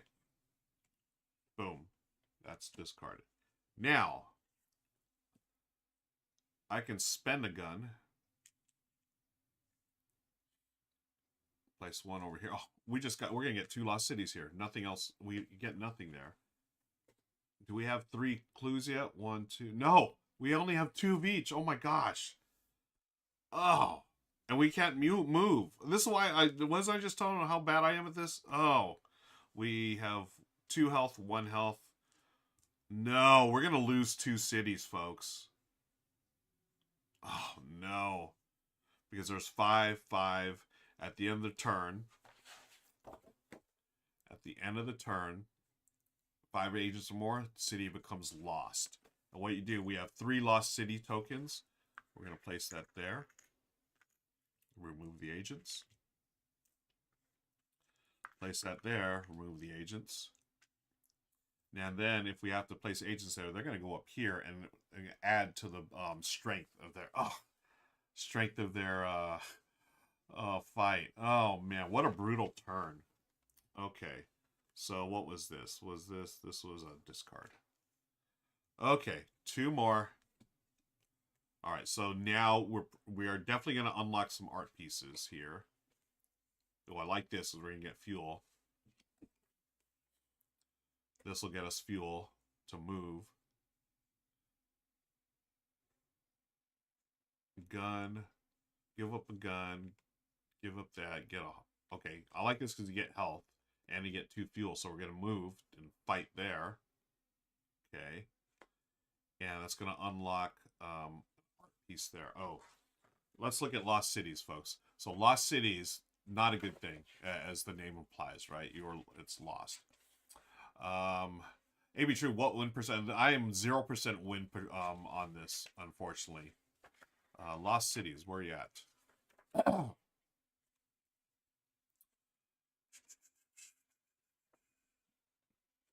Yeah.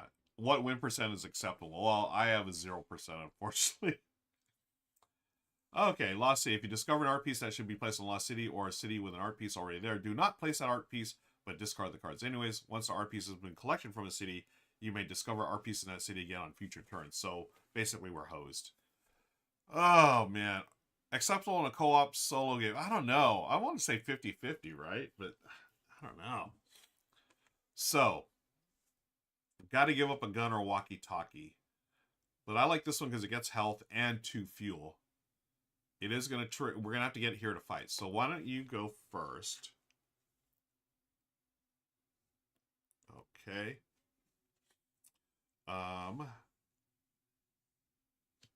Well, oh man, what do we have? We only have 1 film. There's only 1, so we're not going to get anything on the film one. Can we get over here? Yeah. Oh no, we can't. We go over here, we're not going to unlock another art project. Or I mean art item. We do this up here, that'll trigger. We can get up there and get one. That might be nice. A.B. True says, pandemic style games like this, somewhere around 50-50 for me, yeah. I feel like that's, for me personally, I'm okay with that. Oh man, why don't I do this? I'm going to go first this turn. I'm not going to spend anything here, but I do have to place an agent here and here. Oh, that's going to add these here, which means 2 plus 8 is 10, plus any agents there. Oh, but we needed this because we need fuel, gun, and a walkie-talkie. Okay, and we place this here. We have another clue. It's 2 films. Okay, and we discard this. Now, for you friends in chat, again, remember on both sides of the cards they have the clues here. We could get the music symbol here, but that would add another one. Oh no! Do we spend a walkie-talkie for fuel and a gun? I like that. I mean, I miss... This one gives you health, though. You have 2 health, I have 1 health. Where is this going to go? It's either going to go to the skull or 2 here, which we could then battle. Yeah, let's do that. Okay, that goes away. You spend a gun. We place 2 here. 1, 2. And then you get a health, which I'll take. So now we each have 2 health. And then 2 fuel. Yes. Okay. Turn this over. Fuel card or clue card. We have 1, 2, 3. 1, 2, 3 of the little music symbols. So normally we would take one of these and go here, but because it's lost, it is literally lost, and we have to discard there. Boo earns. But hey, hopefully the next turn we're okay. Now, let's go to the fight phase. Before the fight phase, I want to unlock another die. We need 5 walkie-talkies. 3, 4, 5. We have exactly 5. We've unlocked another ally, so we got some help. Now we spend 2 fuel. 1, 2. Going here. Hey, look at all these agents. We've got 4 dice now. We've got 8 plus these two, 10, 11, 12, 13, 14, 15, 16. And we've got 4 dice, and we've got 4 guns. 2 plus 2 each. So we have a plus 8 just in case. Let's roll high, folks. That doesn't look high enough. 5. Oh, we should have said who's leader. I'll be the leader on this one. 6, 10. What do we need again? 8, 10, 11, 12, 13, 14, 15, 16. Oh, I hate using all those guns, but I hate losing health even more. So let's go 8 plus... Oh, wait. We unlocked a die. Oh, we gotta... Oh, man. We gotta get more art stuff out there. Okay. 7, 8. This was 10. Plus 12, 14, 16. This was 2, 4, 6, 8, 16. Okay, so we spent 3 guns. Okay, so we defeated that. Didn't lose any health. Yay us. GG, or good job, team. But now we're all out of walkie-talkies and we're almost out of guns. We need some more fuel. Oh my gosh, we need everything. Okay, dice going back. 2 for you. Ooh, so we're gonna be able to unlock if we do that one. Okay, there's yours. There's another one. Oh man, what are we on? We're on this symbol. Oh, we don't have any more.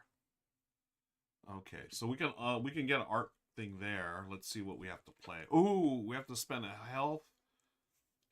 Oh man, need fuel again. We have 1 fuel, which we're gonna spend. No. Okay, we spend a fuel. This will get us this symbol, which is not gonna help. I don't want to spend health to get 2 guns and a walkie-talkie, do I? Do we? Maybe we do. I'll take the chance. Let's see, then we have to spend a fuel here. We have 1 fuel to get a gun and walkie-talkie, but then want to go there. Oh. Okay, that's going to make it tough. I'm going to take a chance. I'm going to take this heart. Let me discard this. I spent the health. We don't place anything, which is cool. We get 2 guns, which is always a good thing. And a walkie-talkie. So we're not totally done with walkie-talkies. And then we place this here. There are 3 clues. You do this immediately. 1, 2, 3 for the film. So they're right here. So we have an art object that we can get there. Oh my gosh. Hey, Gamer Honest Guy, nice. Says, I've had this feeling of excitement since the first time I played Pandemic in 2011. It's like my own personal board game second win. Nice. I love that. All right. Oh, then you all have to play along with me. What are you going to do? Oh, yeah, talking about the solo, yeah, Friday. I love Friday, yeah. Only get a rare victory. I always felt like when you won the game, you earned it, right? So, okay, we have 1 fuel we can spend. I mean, this would be nice because we don't have to add any baddies, and we get a walkie-talkie out of it. And are we gonna... No, we won't unlock anything. This is... We would unlock... We play this one, it unlocks here, but that's not... doesn't any good. So this is gonna... We give up a lot, but we don't add baddies, and we get a walkie-talkie back. This one's just fuel, but we're gonna add a baddie up here. We got a gun and a walk... Oh, man. I want to save that fuel. Oh, we can't save the fuel. Both cards you have to play fuel. This gives up a lot more, but we don't add baddies to the board, which is always a good thing. And we give us 2 clues here. Okay. Oh, okay. Look at the next card. We know we're going to have to get up here somehow. Because that's going to unlock. I say we go for this. Because there's no baddies. Okay. Pay the gun. Pay the fuel. Pay the health. We're both down to 1 health. Sorry, friends. Get a walkie-talkie. Okay, this clue card goes there. We can't move. We can't fight. There's nothing to fight. We have 2 here. Nope. Yeah, that's it. We do have these unlocked, which is nice. Oh, man. Okay. We gotta go. These two. Oh, okay. I see this here. Can we get some fuel, please? Okay, these are going to give us fuel. Yay. This we have to spend fuel. Boo. But will this give us a third?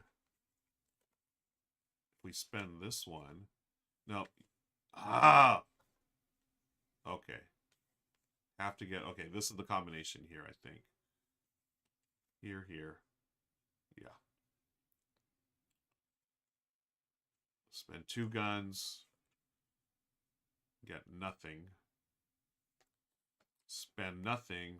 Well, then put 2 baddies here, but we get a gun and a fuel, which you'll have to use. So I have to go first this time because we have no fuel. I'm going to have to get at least 1 fuel so you can spend it.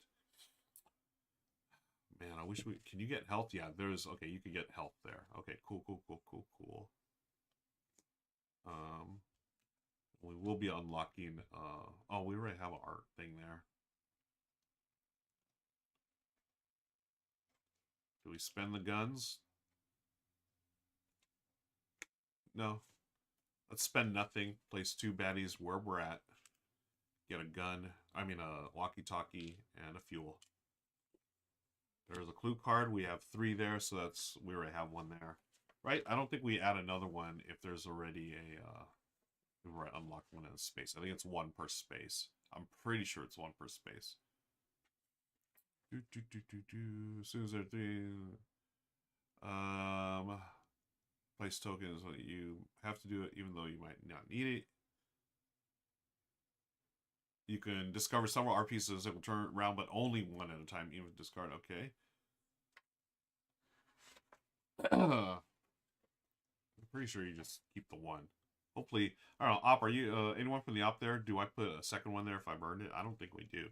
But I do know we have to get rid of these cards.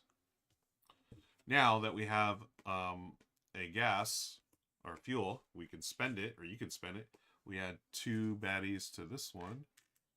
And then you're going to get a walkie-talkie, a health, yay, and a gun, yay. That goes there. Hey, we've discovered another one up here. That's good.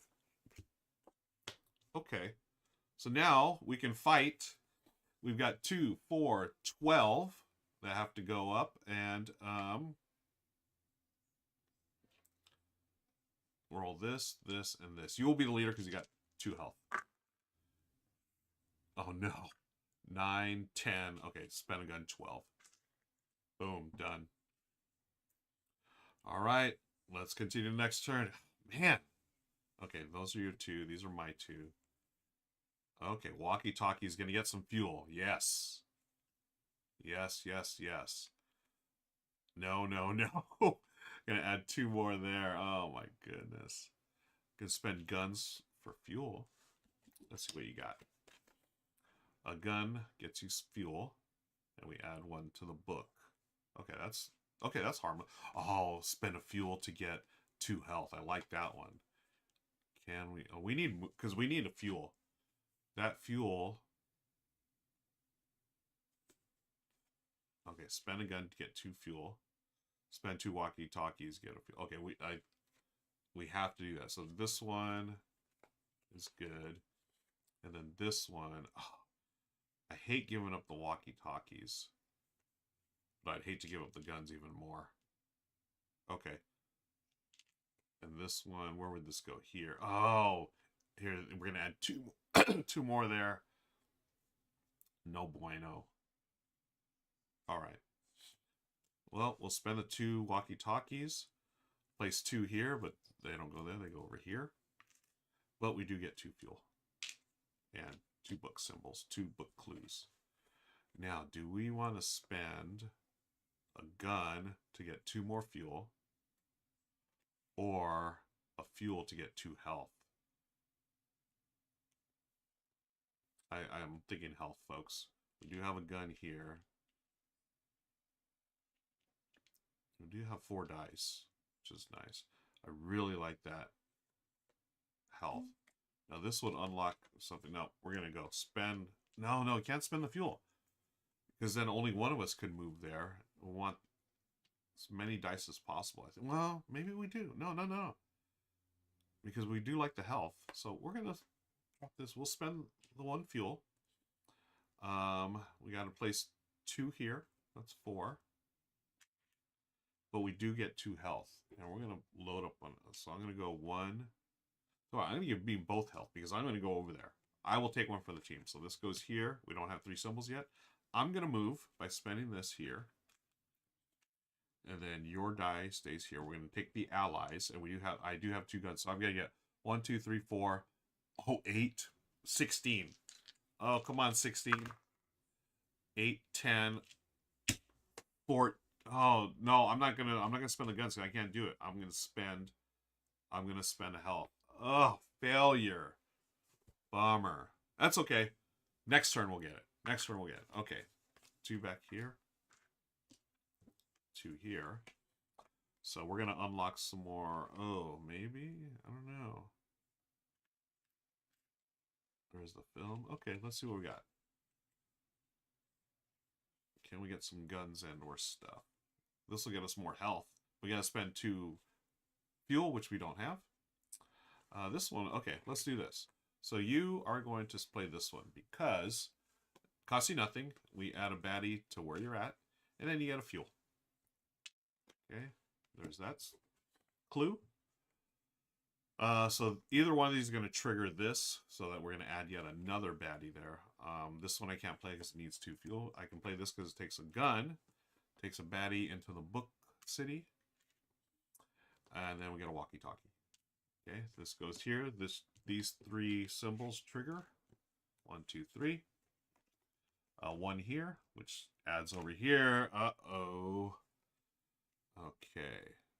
So we got 3. Oh. Not going to be able to unlock another die yet. But here, let's do this. You spend the movement to go here. Join me. Hello. Let's party. Okay, we got all our dice. We got a gun. We need 4, 5, 6, 7, 8, 9, 17 on 4 dice with this here. We might have to reroll too. Nope, we don't. Look at that. 11 plus 8, 19. Yeah, take it, baddies. Yes. All right, so they go away. And we get this here. Boom. So they're getting stronger. We got 2 pieces so far. Oh, man. Wait, do we start in the right place?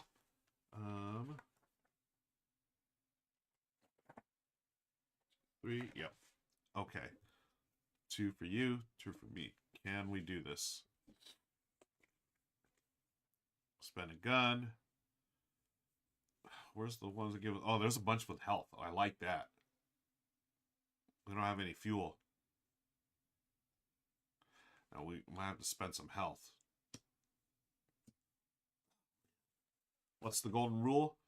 At all times, spend a health token to replace any missing resource, or spend walkie-talkies between each phase to unlock allied dice. Okay.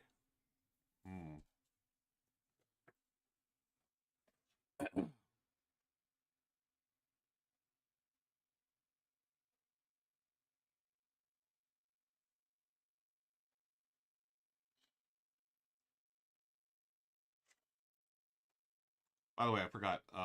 At any time, you can draw a new resource card or mission card by spending any resource. So that's always a good thing to do. Because like there was that time when we were getting really close to not being able to complete a mission card. We would have just drawn a new one. Okay, so speaking of drawing, 1, 2, 3.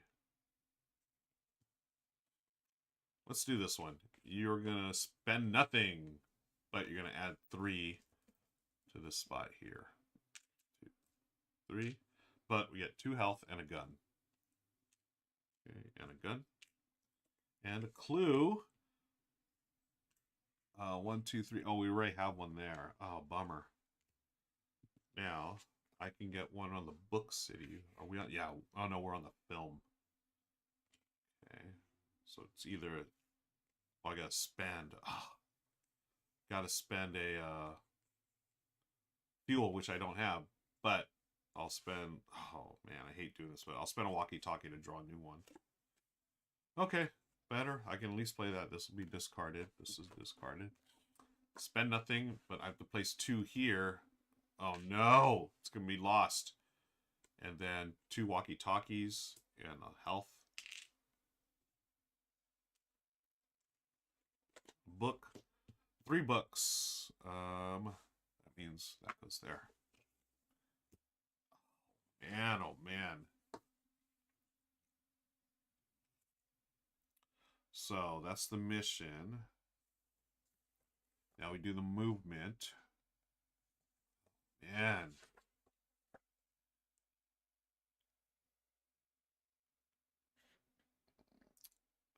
And we cannot go through lost cities as well. Okay, now we do have fuel, so but it's going to cost us health, unfortunately. But you know what? I think we have to. I don't want to lose that city just yet. So I'll spend 1 health. You'll spend 1 health. We travel here. And then we've got to fight. So we've got 2, 4, 6, 8, 10, 11, 21. We got to beat 21 with 4 dice. We need 5 walkie-talkies. I'm going to spend another health. We got 5 walkie-talkies to unlock another ally die. Okay.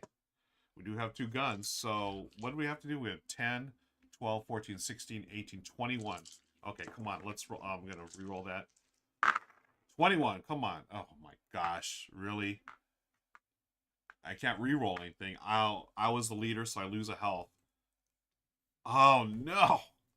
They're not even close. Really? Did I just roll that 1, 1, 1, 2, 3? Oh, brutal. So, the city is lost. This is the 3rd one.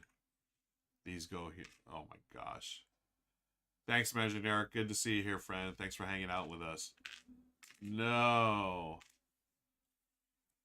It ends when we have to try to get another one. Is that correct? Or is it... Yeah, there's not enough. Okay, so we're still safe, but 3 lost cities. That's not good. All right, I've got 1 health. You got 2 health. Let's see what happens. And we're getting close to the end of the deck, too. Oh.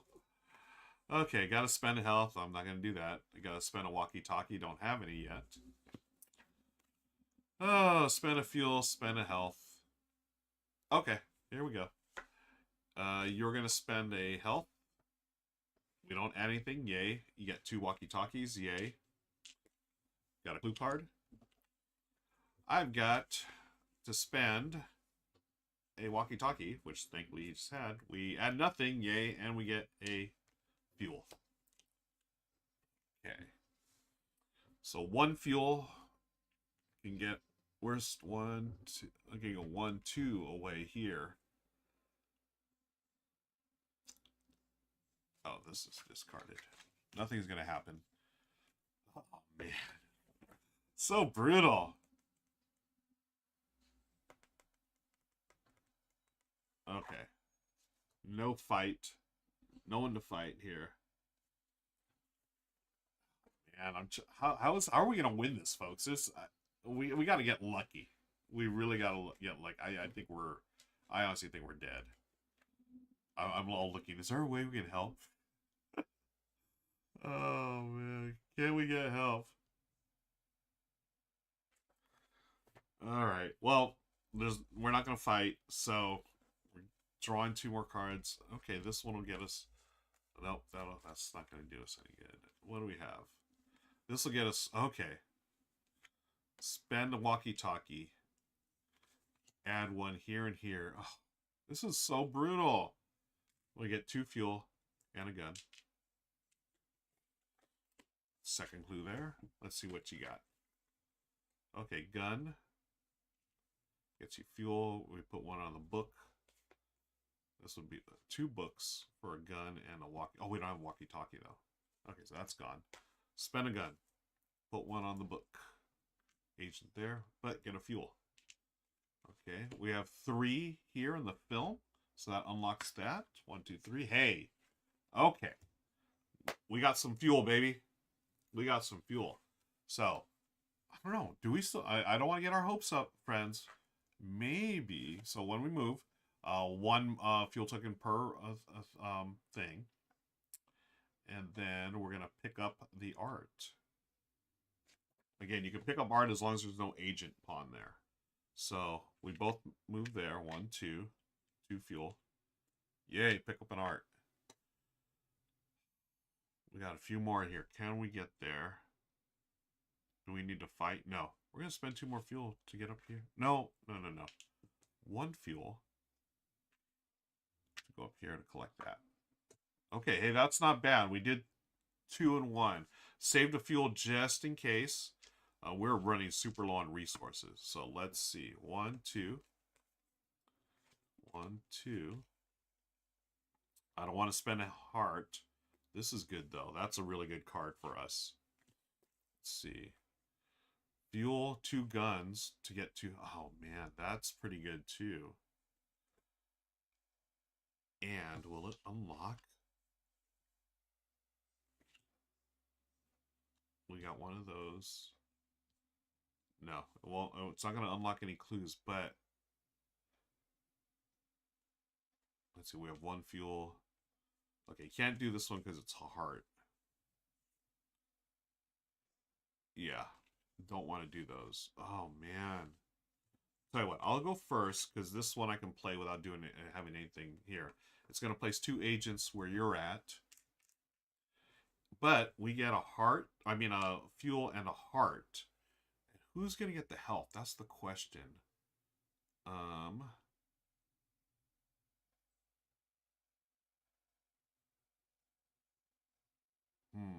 Oh, this one's gone.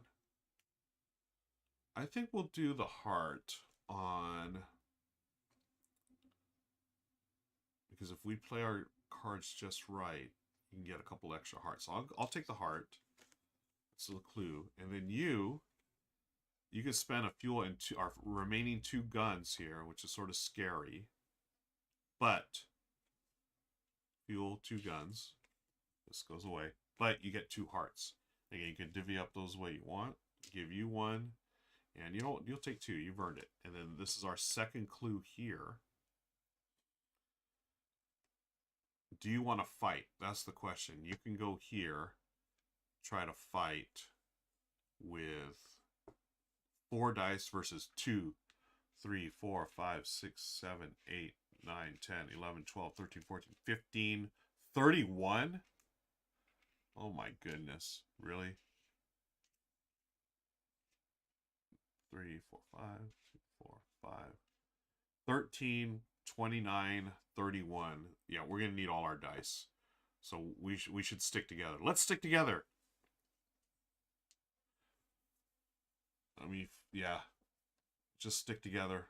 We'll have to come together because if I don't want you to fail. Because 4, the max you can get is 24. We have no guns. Okay. We're getting closer to the end here. Let's see what happens. Okay, don't have to spend anything here. Okay, that might be a good one.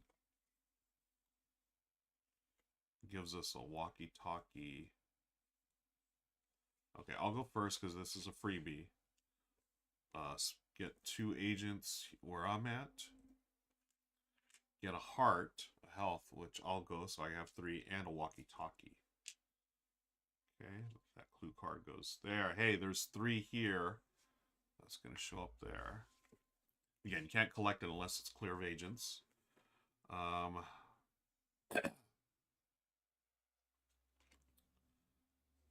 Okay, let's use one of your hearts as a wild to get a gun, to replace the gun. Oh, man. We've got to place... Oh, wait a second. I don't want to place any more agents. This will get you 2 hearts, but this will give us a fuel.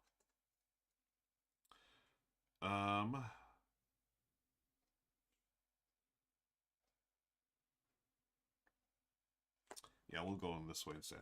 So we placed used one of your health and the remaining walkie-talkie for these 2. We place one here and then gain 2 health.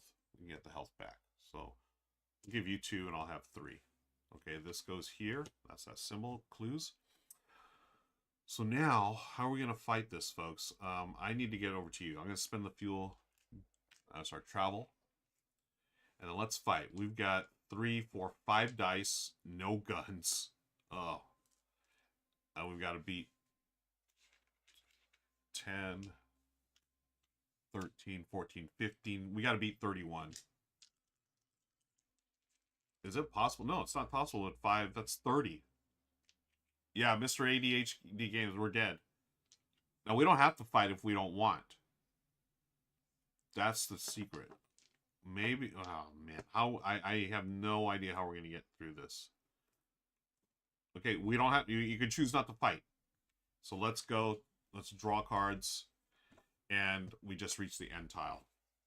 Is that... player loses their last health. Lives are over.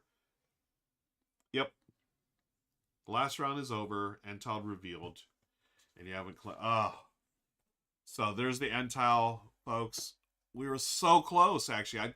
It was better than I played before. We were missing 3 art. There was 2 here. And then we had to get 1 more.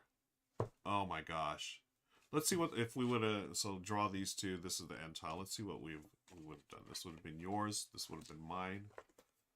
Yeah, we would have had to spend some health to get stuff. We wouldn't have, yeah, none of these give us guns. None of them give us guns.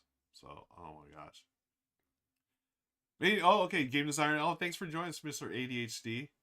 Thanks.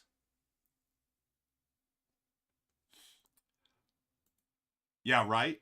B Travis says, when you first show off a game like this, I think, not my cup of tea. But then you do a playthrough, I'm like, oh, I need this game, right? This game is fantastic. This is fantastic. Mr. ADHD, let's make sure I was playing everything correctly. So when there was 1 art piece here, let's say there was an art piece here, and I have clues to do another art piece. Can I get 2 art pieces on 1 space? Just to make sure. Oh, ads, be back in a second. Oh, okay, yeah. Let's wait for the ads, and we're gonna ask Mr. ADHD their opinion on how we can do. Hey, I'm gonna put this on board because I deserve this. Mr. ADHD, you were doing really well. Thank you. Yeah, this game is not easy, folks. I think that's the part of the appeal for me. I think this is my 3rd time playing, and I've lost every single game. This is probably the closest I've come. Oh man, it's brutal. But it's oh so good. As this one, someone was talking about this, one of the top games of the year for them. I'm seriously considering top 10 of the year. I love what the op is doing as far as strategic games. And oh, Mr. ADH is back. I had to put up your comment. You're doing real well. Thank you. I will take that. Question. If there's an art piece here, and I draw clue cards to reveal another art piece, can there be 2 in 1 spot? I was playing that no, I cannot. So there was only 1 there. Is that correct? And we'll give you a second. Again, thanks again for hanging out, folks. This is Tabletop Tonight, the AM edition. It is 11:35 a.m. here in Southern California. And those of you who are here for the first time, welcome.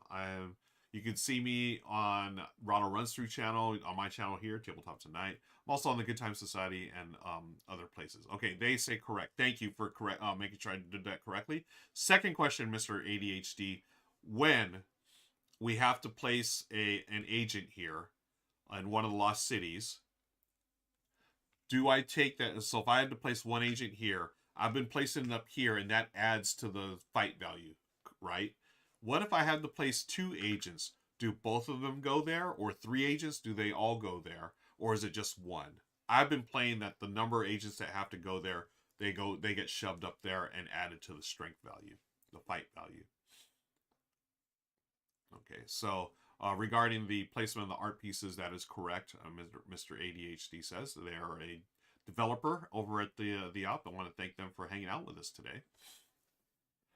And hopefully we got to answer the next question. Those of you watching, how'd you like it?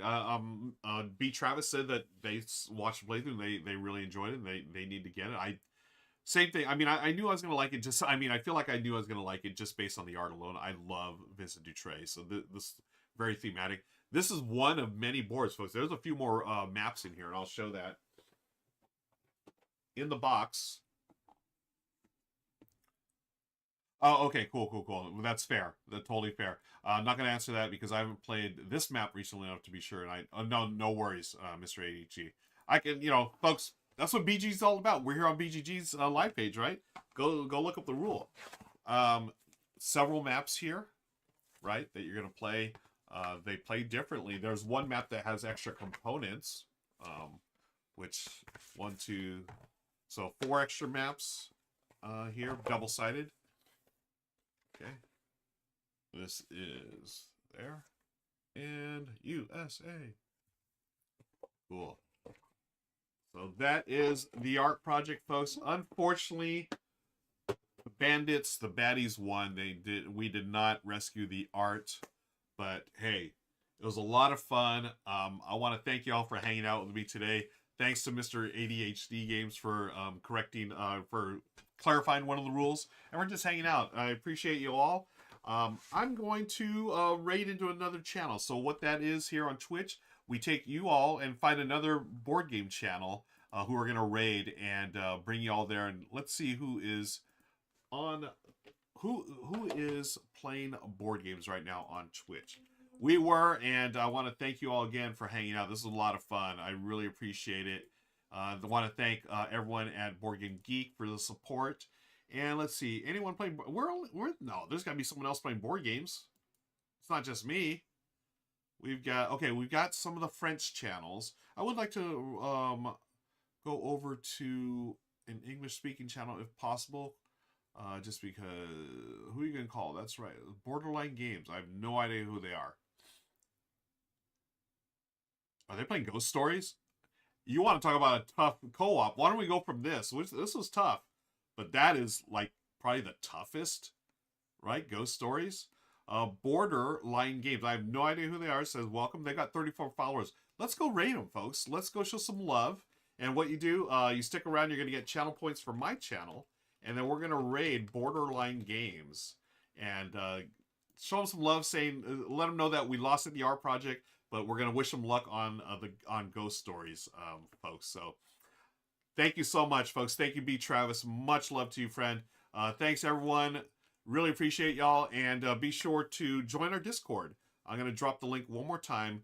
We have a lot of fun there. We talk about games, nerdy stuff, non-nerdy stuff. And, oh, thanks, Evil Term. Yeah, I love this shirt. This is from Druid City Games. James Hudson kindly sent me a couple of shirts. Not only Druid City shirts, but also this one. They do, yeah. I'm just happy that they selected 5 of, 1, 2, 3, 4, 5. Oh, 6 of my favorite designers. Rosenberg, Hargrave, Leacock, Lacerda, Knizia, and Lang. Knizia and Lang are my top 2.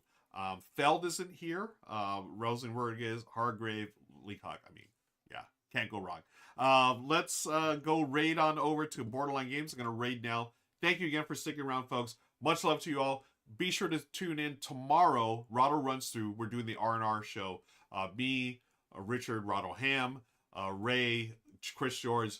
We host it, and we're having a special guest, Robert Geislinger from Arcane Wonders. We're talking about our top games and we're talking about our most anticipated games of 2024 tomorrow. So tune in at noon Pacific here on the Rahdo Runs Through channel. I believe it'll be on BGG. We'll see.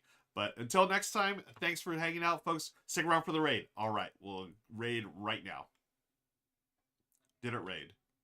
I have no idea if it raided. Do I have to raid again? We're going to find out.